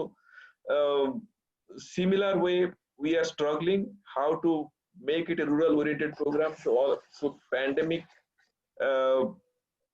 time is a big challenge, particularly for the rural development institutions to build a rural development professionals. So more and more case studies prepared by the alumni, prepared by the teachers on pandemic, on the various issues, how we can share, how we can discuss, how we can deliberate is going to help them. So that is why I suggested you that you please invite the alumni, current batch students also to the Abhivyakti, so that it will be helpful for them also. Then I'll close with in another 1 minute or so maximum. I'll not take more than that. I request the alumni, 69 of them are there now. Voluntarism, like Murli sir speaks again and again, repeatedly, please go back to voluntarism. So 835 are there. 1,000 will be there in another 1 year. So all of you get into voluntarism. So that is more important. Then how you are going to encourage your batchmates, your friends, your peers in the alumni group to go for further research, go for higher studies. That's one of my advices. Let them go. Already Bibhu is there. Deepa has already successfully completed her PhD. Bibhu is there. Chandransu is already there in a prestigious institute. Hers has gone to Canada. Another 2 or 3 students, I don't remember their name, already are there in the higher studies. Please go for the higher studies. Go for the research into the development perspectives and bring back those research outcomes to the whole society, which is going to definitely help the society in terms of evolving from one particular dimension to the other dimension. That is what from NIRD side I expect. Third thing, Murli sir was mentioning about spending at least 2 hours, so 10,000 hours. I also agree with sir and also suggest that at least 2 Sundays, please go to the village, adopt a village, look at the problems, look at the issues, challenges. Either you individually do it or in groups you do it, but please do it. Do some work in the villages. Please contribute in a very small way, not necessarily in a big way, in a very small way. Each and every student has to contribute in terms of volunteerism. Whatever support you require from us, we are going to help you in that way. Whatever is there in my capacity, I'll definitely do it from NIRD side. Whatever I am capable of doing at NIRD, I'll definitely help all of you. I must thank the whole group for inviting me for this particular session. So thank you so much, Nainis. Thank you, Deepa. Thank you, the whole team of Alumni Association for inviting and giving me an opportunity to be with my senior professors to speak to you, share my views on this particular topic. Thank you so much. Thank you so much, Professor Priya. So we are running short of time, so we just try to quickly I understand. I'm sorry I took some more time. No, sir, it's all right. Everybody is enjoying speaking to you, and they're really interested to hear you. Somebody was messaging in the chat box, so after such a long time, they're hearing this. So everybody is so happy about it. So, I felt really happy to see students from batch 1 to batch 17. many students are there. So all alumni batches are there across, including Panida is there, Mustafa is there from Sudan. So I really feel happy to see everybody. Thank you. Deepa, can I take 1 minute? Yes, please, sir. Yeah. Only thing is, no, what I want to tell in 1 minute is what I have learned from the co-panelists. One is from the Dr. Patrick, the adversity quotient. That is very important now. Now when we go to the field and all, we are. Second is from the Muralidhar, true, tribal, rural, urban, emerging professional. I think I want more details from him. Now we were telling about Pura and all earlier. Now this is important. Now what I want from Devpriya is that you are telling about social system. Why can't we adopt the Talcott Parsons framework to study the existing system? These are three takeaways. I thought I would. Yes, sir. I very much agree with you, sir.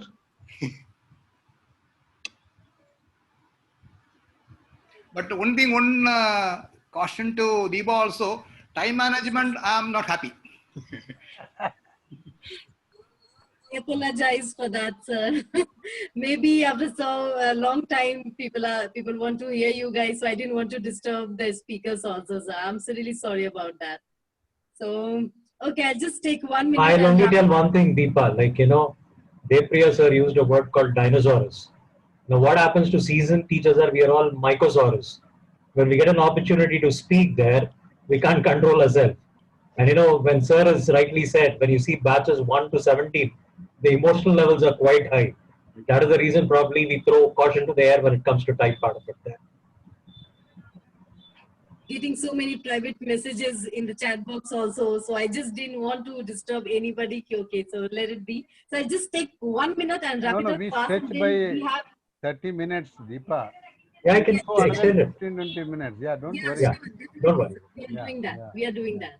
So yeah, so Professor Devpriya has rightly mentioned that there is a dramatic change in the social system where we have developed some kind of distrust in our social networks and reference networks. And looking from the discussion from the presentation on the way Professor R.M. Prasad has mentioned the importance of mechanization of agriculture, and then how this migration and reverse migration is affecting the whole situation. Professor Patrick has emphasized a lot on the mindset, adaptive problem solving, and then creative in communication, versatile and critical thinking, learning, relearning, and relearning processes.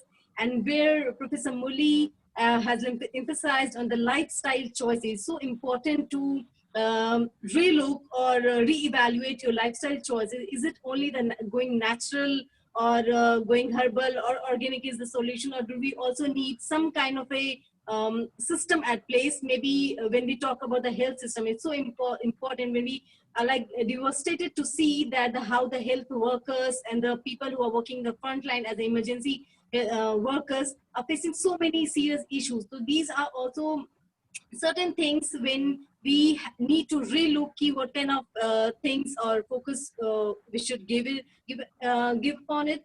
And then when there is a complete digitization of education system or the academic institution or anything you say, they've been in the corporate world, we are working from home, people are attending meetings, and everybody is feeling that this is the only work he or she is doing. So there sometimes the demarcation between the professional and the personal life has gone, or there's a blurred line, I guess. So we need to really look on all these things when we talk about the disparities and inequities of the accessibility of various resources.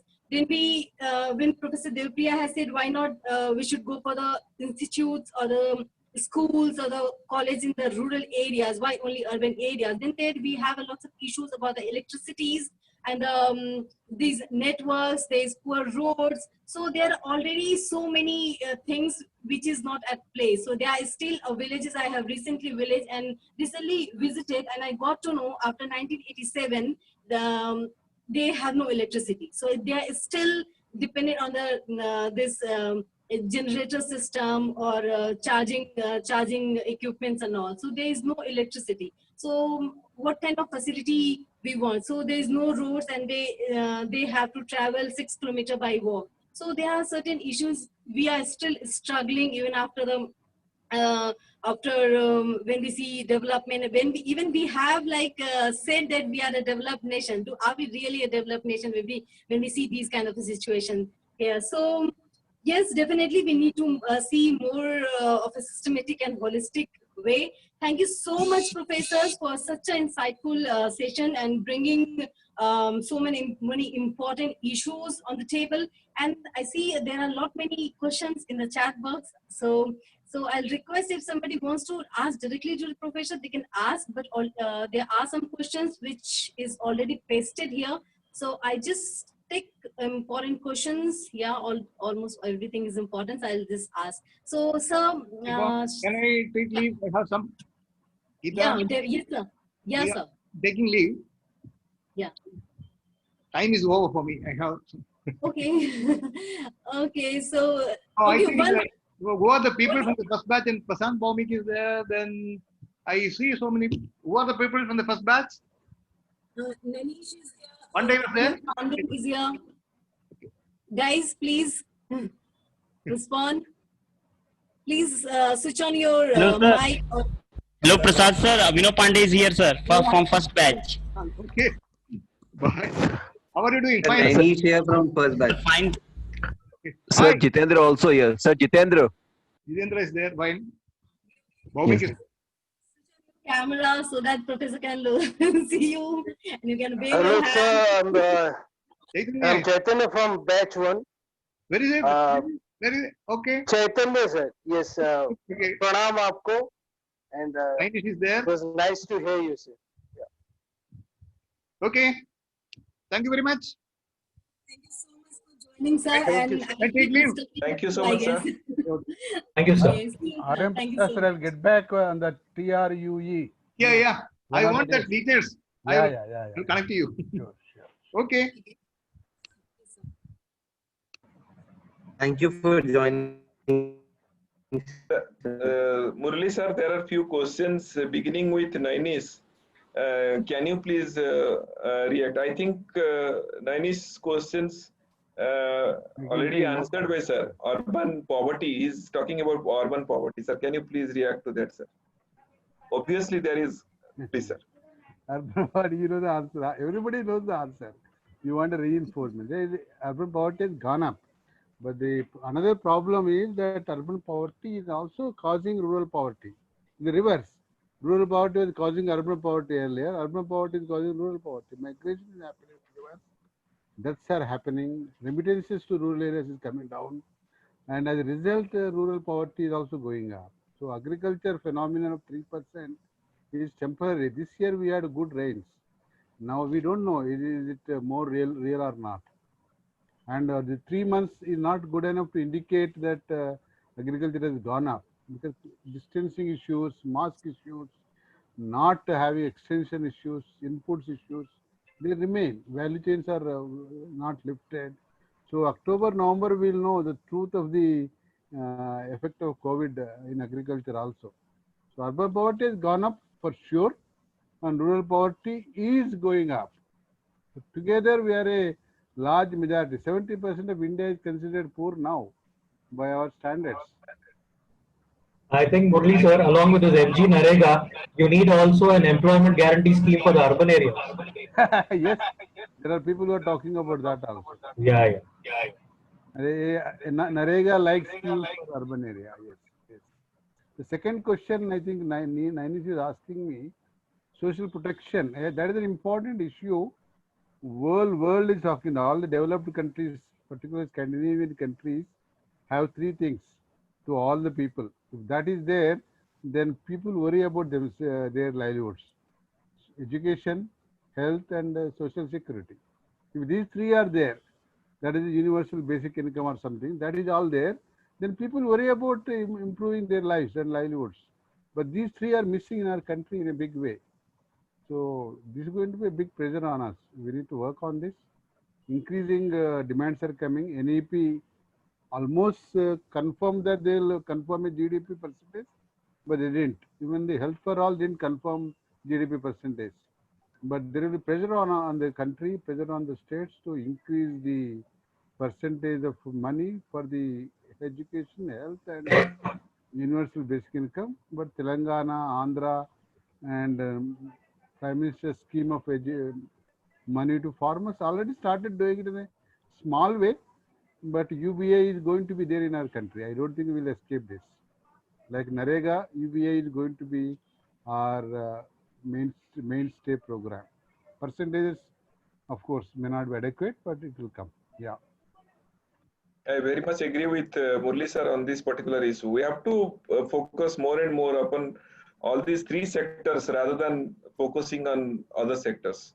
So that is the new norm, I believe, rather than social distancing being a new norm for next 5 years or other things becoming new norms. These are the priorities. These should be the new norms for the government or system or the policy makers.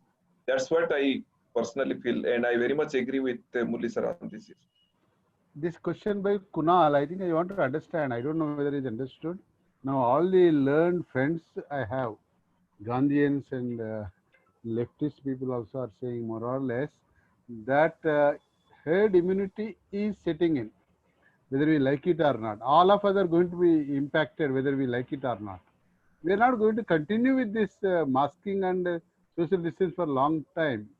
We crave for human touch, isn't it? We can't live without human touch for a long time. We need to shake hands, we need to touch feet, we need to do all that. Otherwise, we will not be able to survive. So we cannot live with this methodology. So social development professionals may have to learn to be agile. That's all important. Careful. But we cannot get away from basic human instinct and methods. They are going to be methods. Animals do it. We will not do it. If they start cultivating microorganisms in a particular manner, biology in a particular manner, we are going to coexist with all this nicely. Immunity will go up. We are going to live in a different world. Vaccines will come, then medicines will come. Another year's time, maybe sir is saying 5 years, but 2 years' time, I'm not so pessimistic. But in 3 years' time, probably we'll be in a different world. We want to be back. I don't think any human being is saying we don't want to live a coexistence life. We are going to coexist. We have to coexist, socially coexist. No choice for us. No choice for us. Yeah. Thank you. Reacting to Sajjad Ansari's issue on how we are able to manage on roster basis. So these are the issues: work from home, new norms of working. All these are being accepted and appreciated today. So can we do that? So that is one of the questions, because our employers, we don't know, different countries, different systems, different cultures, there are different patterns of how the employer wants to extract work from the employee. So but I am agreeing with Sajjad that we need to have different types of work norms. 1 day work from home, 1 day from office, or maybe 3 days from office continuously, then 3 days from home. More and more leisure time, as Murli sir was mentioning, more and more holidays, like Sweden having 4 days working days and 3 days holidays. So these are the things we are living here as a human being, as a creature. We are not there only to work for the whole day, whole night, and live and end up there. So that's more important. So how things will go, we cannot say, but you as professionals, you can build up your own thought process and discuss, deliberate, and continue to work on these areas, because these are the things which are the eye openers. One thing comes to my mind, because some of the students are writing, sir, Devapriya sir, as usual, leaves his watch aside. So this is the habit of mine. So another 2 minutes, this is a thinking process. So like when you're building our high-tech city in Bangalore or in Hyderabad, so it should be an integrated city. So residents, a person stays there at his home, same place, same campus, there is an office. Let him work. If he needs, let him go to the meeting, or let him work from home. There is a gym, there is a restaurant. Everything is there in the same facilities, integrated facilities. Our corporates, they have the capabilities of creating this kind of facilities where the person stays with family. School is there in the same the same place, same campus. Restaurants are there, gym is there, playground is there, gymnasium is there, tennis court is there, and the person is enjoying working at the same place. So how much fuel you are saving? How many cars you are not going to buy? A person realizes I don't need a car. I'm staying in the same campus. If I require for leisure, let me take a holiday and go back to outskirts of the city and have a holiday for 3 days. So these kind of amenities and facilities, rather than having structures where only person comes at 8 o'clock, works up to 8 o'clock in the night, 9 o'clock in the night, and goes back home. I don't think this is workable. My view is it should be integrated campus where everything will be there. The person will stay there, work there, and enjoy his life there, along with his family, along with his employer. So this is what is my idea. Thank you. Sir, if I can just add to what Depriya sir said there, most of the alumni know, I don't know if Murli sir takes it, last time I told it, like he works like an owl. There are people who are called as skylarks and there are people who are called as owls. Yeah. And Murli sir, you see, is the first one to wish the entire alumni group, whoever birthday it is, he's the first guy to wish, and he has dropped his message somewhere at 1 o'clock or 2 o'clock in the morning, right? Mm-hmm. And this is something where an Alvin Toffler has long back said in his book called Future Shock, where he says, he calls it as an electronic cottage. That is what Depriya sir is saying. Like, there is flexi workers, when you log in and log out, people look how productive you are. I mean, it's not that physical time that you spend, and commuting, especially in city and other things, you tend to spend a lot of time there. Absolutely. 2 hours spending on time there. Absolutely. So you perform or you perish is the norm that you have there. So people go by the merit of the outcomes. Today we're talking about outcome-based education. So at your workplaces also, people look at what is called as the productivity, the output. I mean, people all counted in terms of returns on investment, returns on capital employed. And if you're not contributing, then it's goodbye to you. That's the kind of a thing that's already set in kind of a thing there. So working from home, but especially when it comes to people like you all, where it requires field work and other things there, you can't really, you need to find a balance from work from home and the field part of it there. So as you said, alternate days and other things there, I think you're the best judge to go about with trying to figure out, whether it's really mandatory for you to get into the field or work it from home. If the work is done, I think nothing like it. That's the way it has to be there. Thank you. I just wanted to add only one dimension, Patrick. The other dimension is retiring early. Sir. Retiring early. I think you should retire at 40, 45, and then get into a stage 3 of life. And then you will be at leisure to do whatever you want. So because this feeding for your family, feeding your living for your recognition, that should be over very early in life, 40, 45 or 50. Then you have another 20 years, 25 years of a free life, contributing life, useful life, the way you want to live. That is going to be the methodology. I think that's where one friend of mine said 5 crore is what you need to have in a bank or in property. Then you can say, now I'll leave everything and that will take care of me. Then I don't have to be a slave anywhere. I don't have to be a slave anywhere. But that's an indicative figure. One can look at it. It was IIM Ahmedabad chap.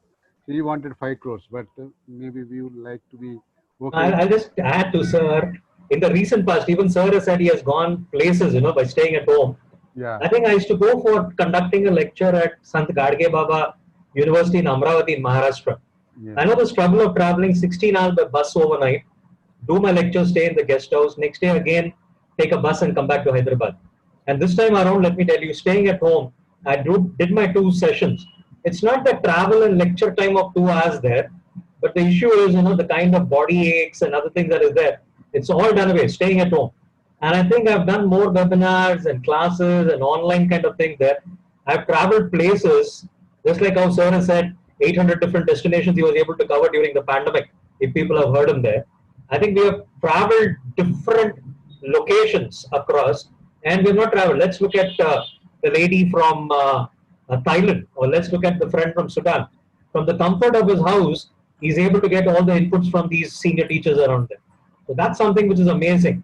So there are pluses as well when you look at the pandemic part of it. No, I think hybrid is the way. Hybrid is the way. Yes, not yes. one way. Yeah. 3-4 kinds of things we may have to do. Because if you lose touch with human beings. That's again another people, extreme. society, communities. I think you are no good. It is like a vegetable life. Do you really want it? Do you really want it? Yeah, we want warm lives. Yes. Yeah. Thank you. Question, I don't know whether it was answered or not. So Sikha from batch 13 has asked the importance or the challenges of rural marketing during this global pandemic time, when there is another more important things, when we have like mentioned key health and other things is so important this time. So what about the rural marketing when we are saying that the SHGs or the CPOs are engaged in producing, maybe take example of mask, the SHGs are stitching mask, and what kind of a rural marketing? Answers, I'll just say some small quick thing. There's this circles of marketing that is emerging now as an idea. So I produce and I eat, and if there is surplus, I'll give to my neighbors. So that's the first sale, and if that circle is over, then I'll give to the bigger village level.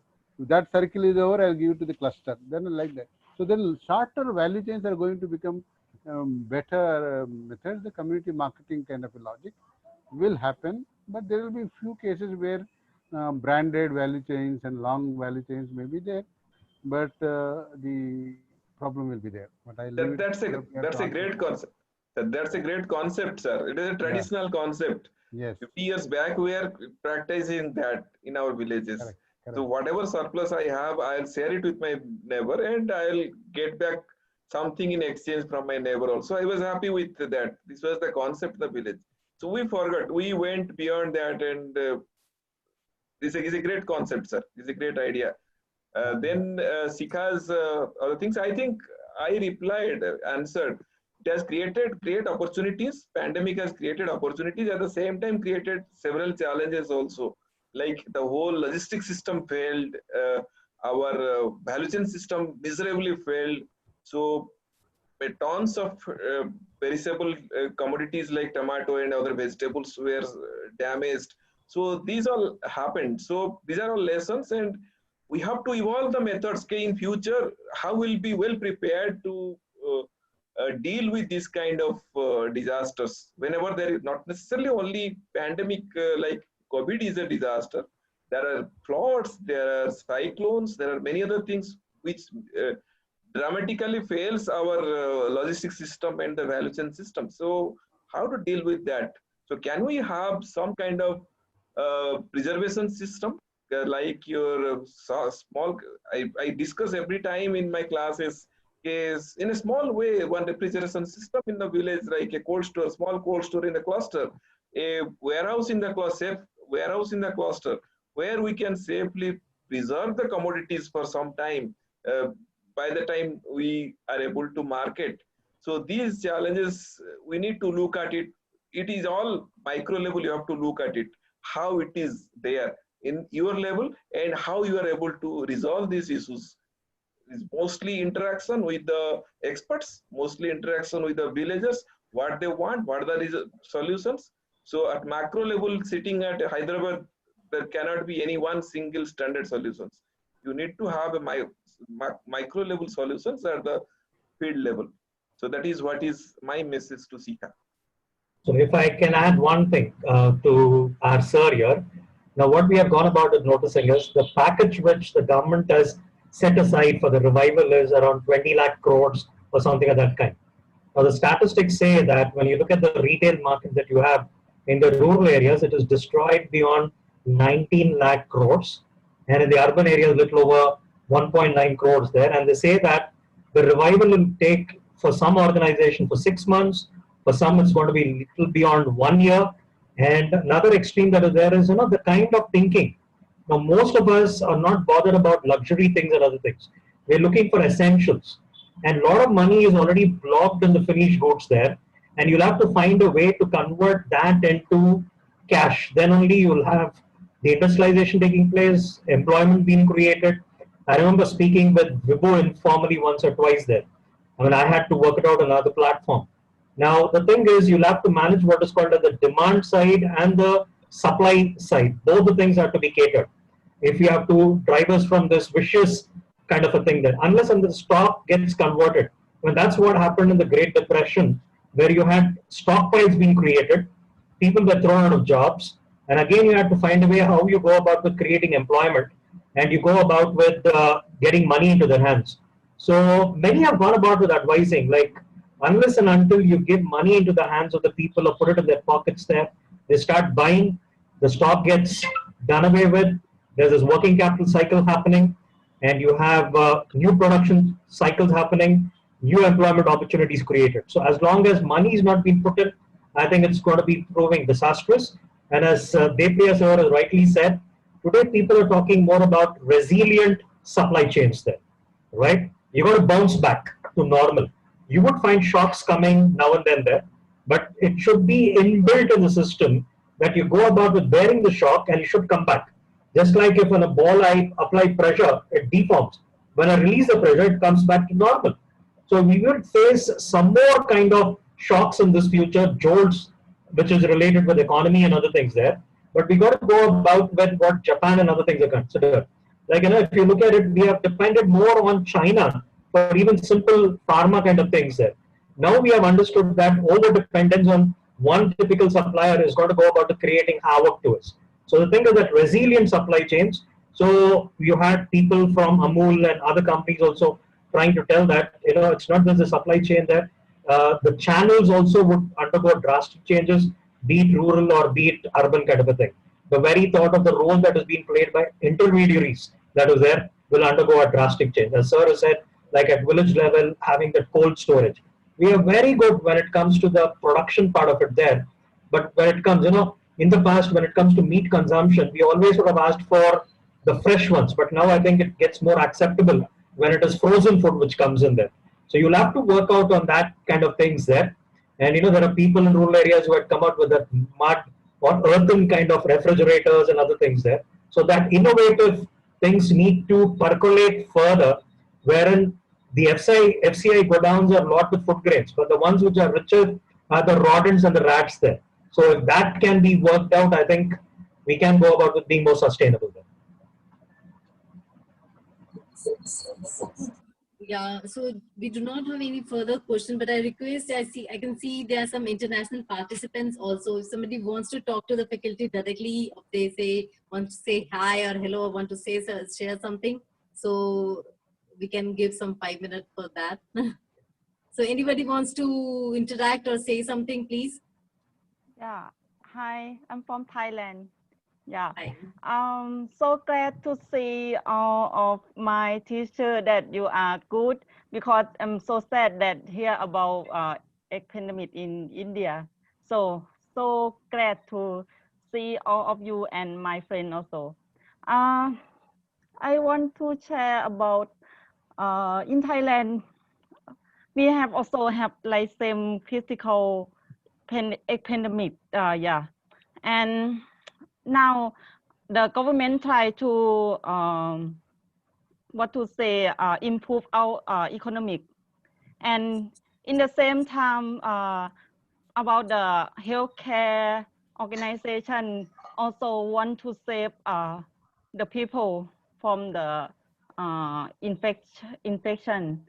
So how to balance these two things is hard, but we have to confident and be aware. Like people have to be aware to save ourselves. So and spend our life like normal. So from the April, the government cancel our long holiday, and I have to work. I work in the agricultural extension in the rural with farmers. So in the rural section, and I have no holiday from April to July. Every day work at the office, and the farmer come to my office. So we have to work so hard to service our farmer, because the government have so many policy to help the poor people. So for the government officer, we have to work at the office, and so we have to like have the method and equipment to protect ourselves to service the farmer.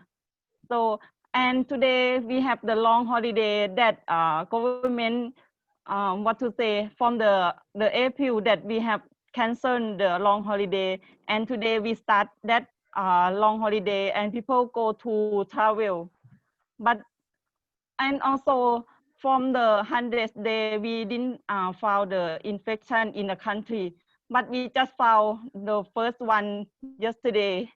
So that's why it's not, how to say, it's not safe for our, not 100% safe. We have to aware and protect ourselves to spend our life.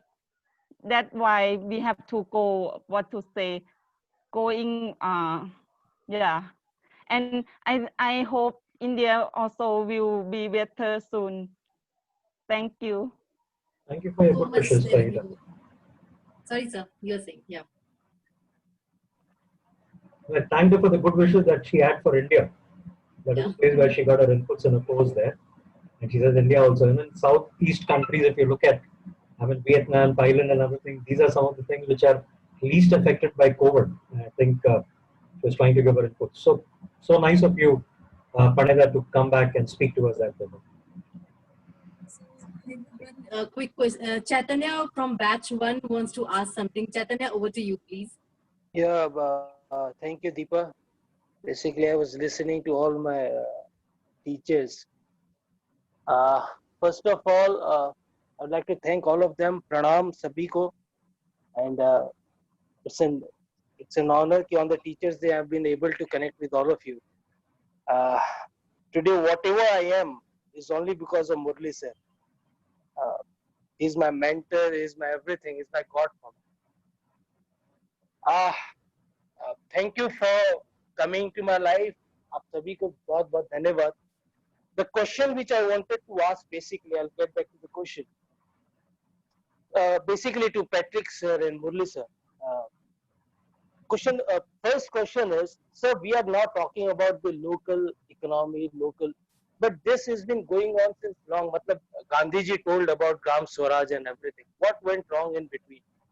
We started looking east, we started looking west, we started looking everywhere, but we never started looking inward. So what went wrong? And again, shifting it back to, we need to look at the local economy, how it will work. Second question is, sir, my experience during the COVID is, number one, now the things which were quite difficult for us before COVID is very simple. And the things which were simple to us before COVID is now difficult. I'll give you an example. COVID started on 25th March, and that was an harvesting season. During the COVID, all the transportation were closed, and my 400 farmers were able to sell nearly 26 lakh of crops. So that was not possible before COVID. Marketing was easier. Number two, telemedicine. I was been running after AIMS. I've run after PGI, talking about the telemedicine so that I can connect my hilly areas to this centers. But they were not ready. We don't have an infrastructure. We don't have everything. But today, when the COVID started, telemedicine has become so easy for me that they ran after me, and now all the centers are connected. But the simple thing, I wanted, basically, we wanted to make a 50 producers group, farmers producers group, which was hardly a 10 to 15 days task for me. But that has been pending since 6 months, and I've not been able to make a single producer group. So how do we need to re-engineer the entire re-engineer the entire service, the supply chain, because supply chain, that is the question I want to ask to both of my people. Yes, sir.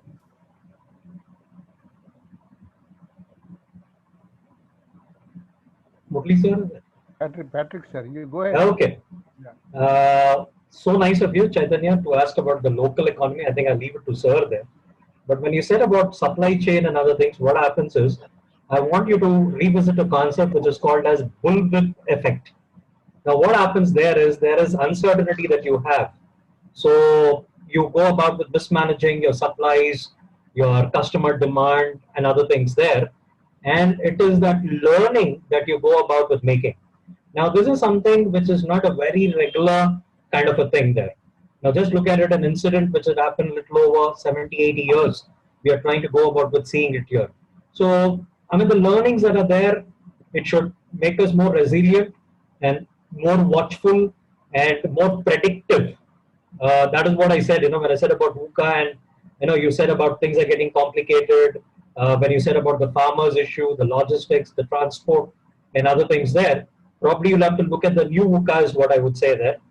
And the other thing is supply chains, yes, it needs a lot to be connected, and you'll have to go about with working with the digital aspects there. And if you are trying to seek solutions to today's issues with yesterday's kind of solutions there, I think we're not going to land up anywhere. So you need to figure out with what exactly is the need of the hour, and you need to go about with reacting based on that requirement. And if you start saying that it worked there, it worked then, I suppose that it's not going to work now.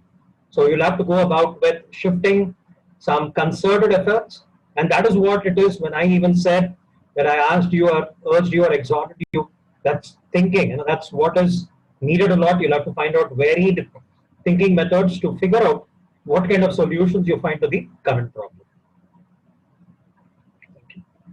Just two small points. Do not take. Chaitanya, we need to take this bilaterally, I think. But point one is that a lot of supply chain has to be local. There is no choice for us. Maybe 10% or 5% can only be long term. So because of logistics, because of the problems in costs, we will switch over to shorter value chains, and longer value chains have only limited or precious, extremely valuable items only. Longer value chains will exist. On the village Gandhi and village economy, it is still a nurturing of over hundreds of years, 200 years or 300 years. But what is good is very different from what is. Gandhi gave his wisdom, but it didn't become a norm yet at that point of time. And now also, I don't know whether we are all wishing and thinking whether it will become a norm or not, we don't know. But opportunity has come once more to make an attempt at looking at our wisdom, looking at our age-old practice. We have practiced for hundreds of years, thousands of years earlier, and why we can't do it now. And our ambitions around material world seems to be not in the right place. We need to work on that. But I'm not sure still will it become a norm? Will we be trained in this? Will our parents will talk about it? Will the siblings will learn about it? I don't know. But the time will tell. The planet is dying. What is the choice we have? What is the choice we have got? So we need to move towards Gandhi. We need to move towards nature. We need to move towards river Saraswati surviving rather than river Saraswati dying. It doesn't work. It doesn't work in that way. Yeah. But we require a maybe much longer debate in some other times. Now that we are at the fag end of the meeting, let us not drag. Okay. Thank you very much. Thank you so much, sir. So we do not have any more questions now. So any concluding remarks from your side, Professor Sai? So we like to conclude the session. So if Patrick sir, Murli sir, and Devpriya sir. Yeah, my point is, Deepa and all your colleagues, is million people and 10 million hours. Can I get them? that's my request. And if you are able to do that, I think we'll make a huge difference to this economy, this world, this humanity. And I think we are capable. And I think we are capable. Can you give that? Million hands and 10 million hours. Okay. Yeah. So, yeah, Patrick sir, would you like to say something concluding? As I think we are very much hopeful of things improving.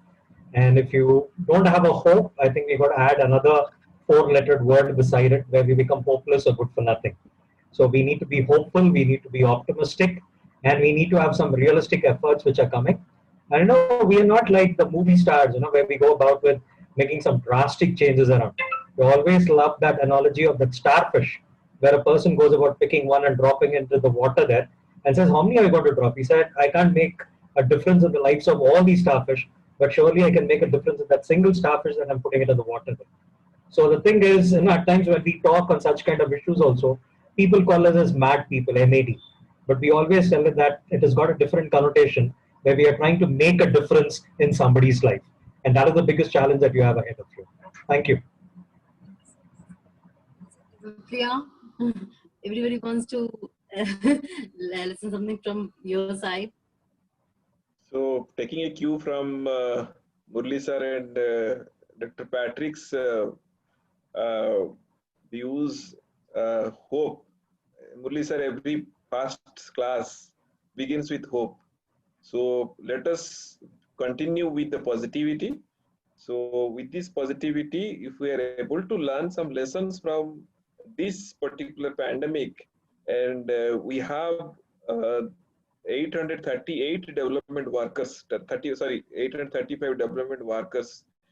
They can, in a very small way, we can say, like getting the cue from Patrick sir, dropping some few starfish in the sea. So in a small way, we can say, if we are able to make some differences for some people in the area, in the different areas, it will be a great contribution. So that will be a great satisfaction for me personally and for NIRD. So thank you so much, the whole team, once again, for organizing such a wonderful session on the auspicious occasion of the Teachers' Day and inviting all these founder teachers for this particular occasion is a great idea. So thank you once again. So all the best to the whole Alumni Association for the future endeavors. Thank you so much. Thank you so much, sir. And we wish you again a happy Teachers' Day. And we are really blessed to have you all guys in our lives, so that we are like, keep guiding us, keep mentoring us. So yes, and hopefully we'll get rid of this pandemic soon and we'll conquer the world. Thank you. So I'll just request Jenna for any quick update or announcement. So they'll just close the session. Okay. Thank you so much. Jenna, over to you. Yeah, ma'am. Well, thank you so much for this wonderful session. The last and quick update is just about the moderator, and for the future sessions that we'll be having, we hope we get the same participants, and we hope we have the same crowd, and we hope we have the same involvement.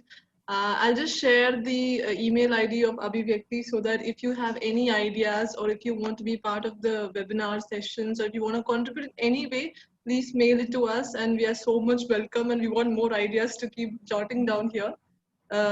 Yeah, thank you so much, all of you, and happy Teachers' Day to everyone, not just our sirs, but also the ones who are in the lines of teaching and the alumni members as well. Yes. Thank you, Jaina, for, I believe you are organizing Abhivyakti, so thank you, Jaina, for organizing and working hard for this. It's just, no, sir, it was the team effort, sir, and everybody's part of this, and Deepa ma'am, Ritu, Shashidhar, Sajda ma'am, Reena, thank you so much for helping us out to make this happen. Shazda, everybody's working so hard in the background. So thank you so much, everyone, the NIRD Alumni Association and the Abhivyakti team, who is like putting lots of effort. So for all the backstage work, kudos to you guys. Thank you so much. Yeah, yes, we can end the meeting. Just if you want to note down the mail ID, please, and we'll share it in the WhatsApp groups as well. Yeah. Okay. Thank you so much, sir. See you again soon. Thank you. Thanks a lot. God bless you. Thank you. Thank Take you. care. Bye. Wonderful Thank you, time. Bye. Patrick, sir. Thank you. Thank Murli you, sir. Murli sir and Devpriya sir and the wonderful team that is there. Thank you. And Jena, I think we should have 835 people coming next time and not 60 and 70 there. Hopefully, yeah, that is the Yeah, ultimate yeah. aim. Thank you. Take care. Thank you, sir. Thank you all. Thank you. I'll Thank take you, leave. sir. Thank you all. Need your permission to take leave. Thank you. Thank you, Bye. one and all. Thank you very much. We can conclude the meeting. Yeah. And Jana, so we can leave. It's all Thank right. you so much.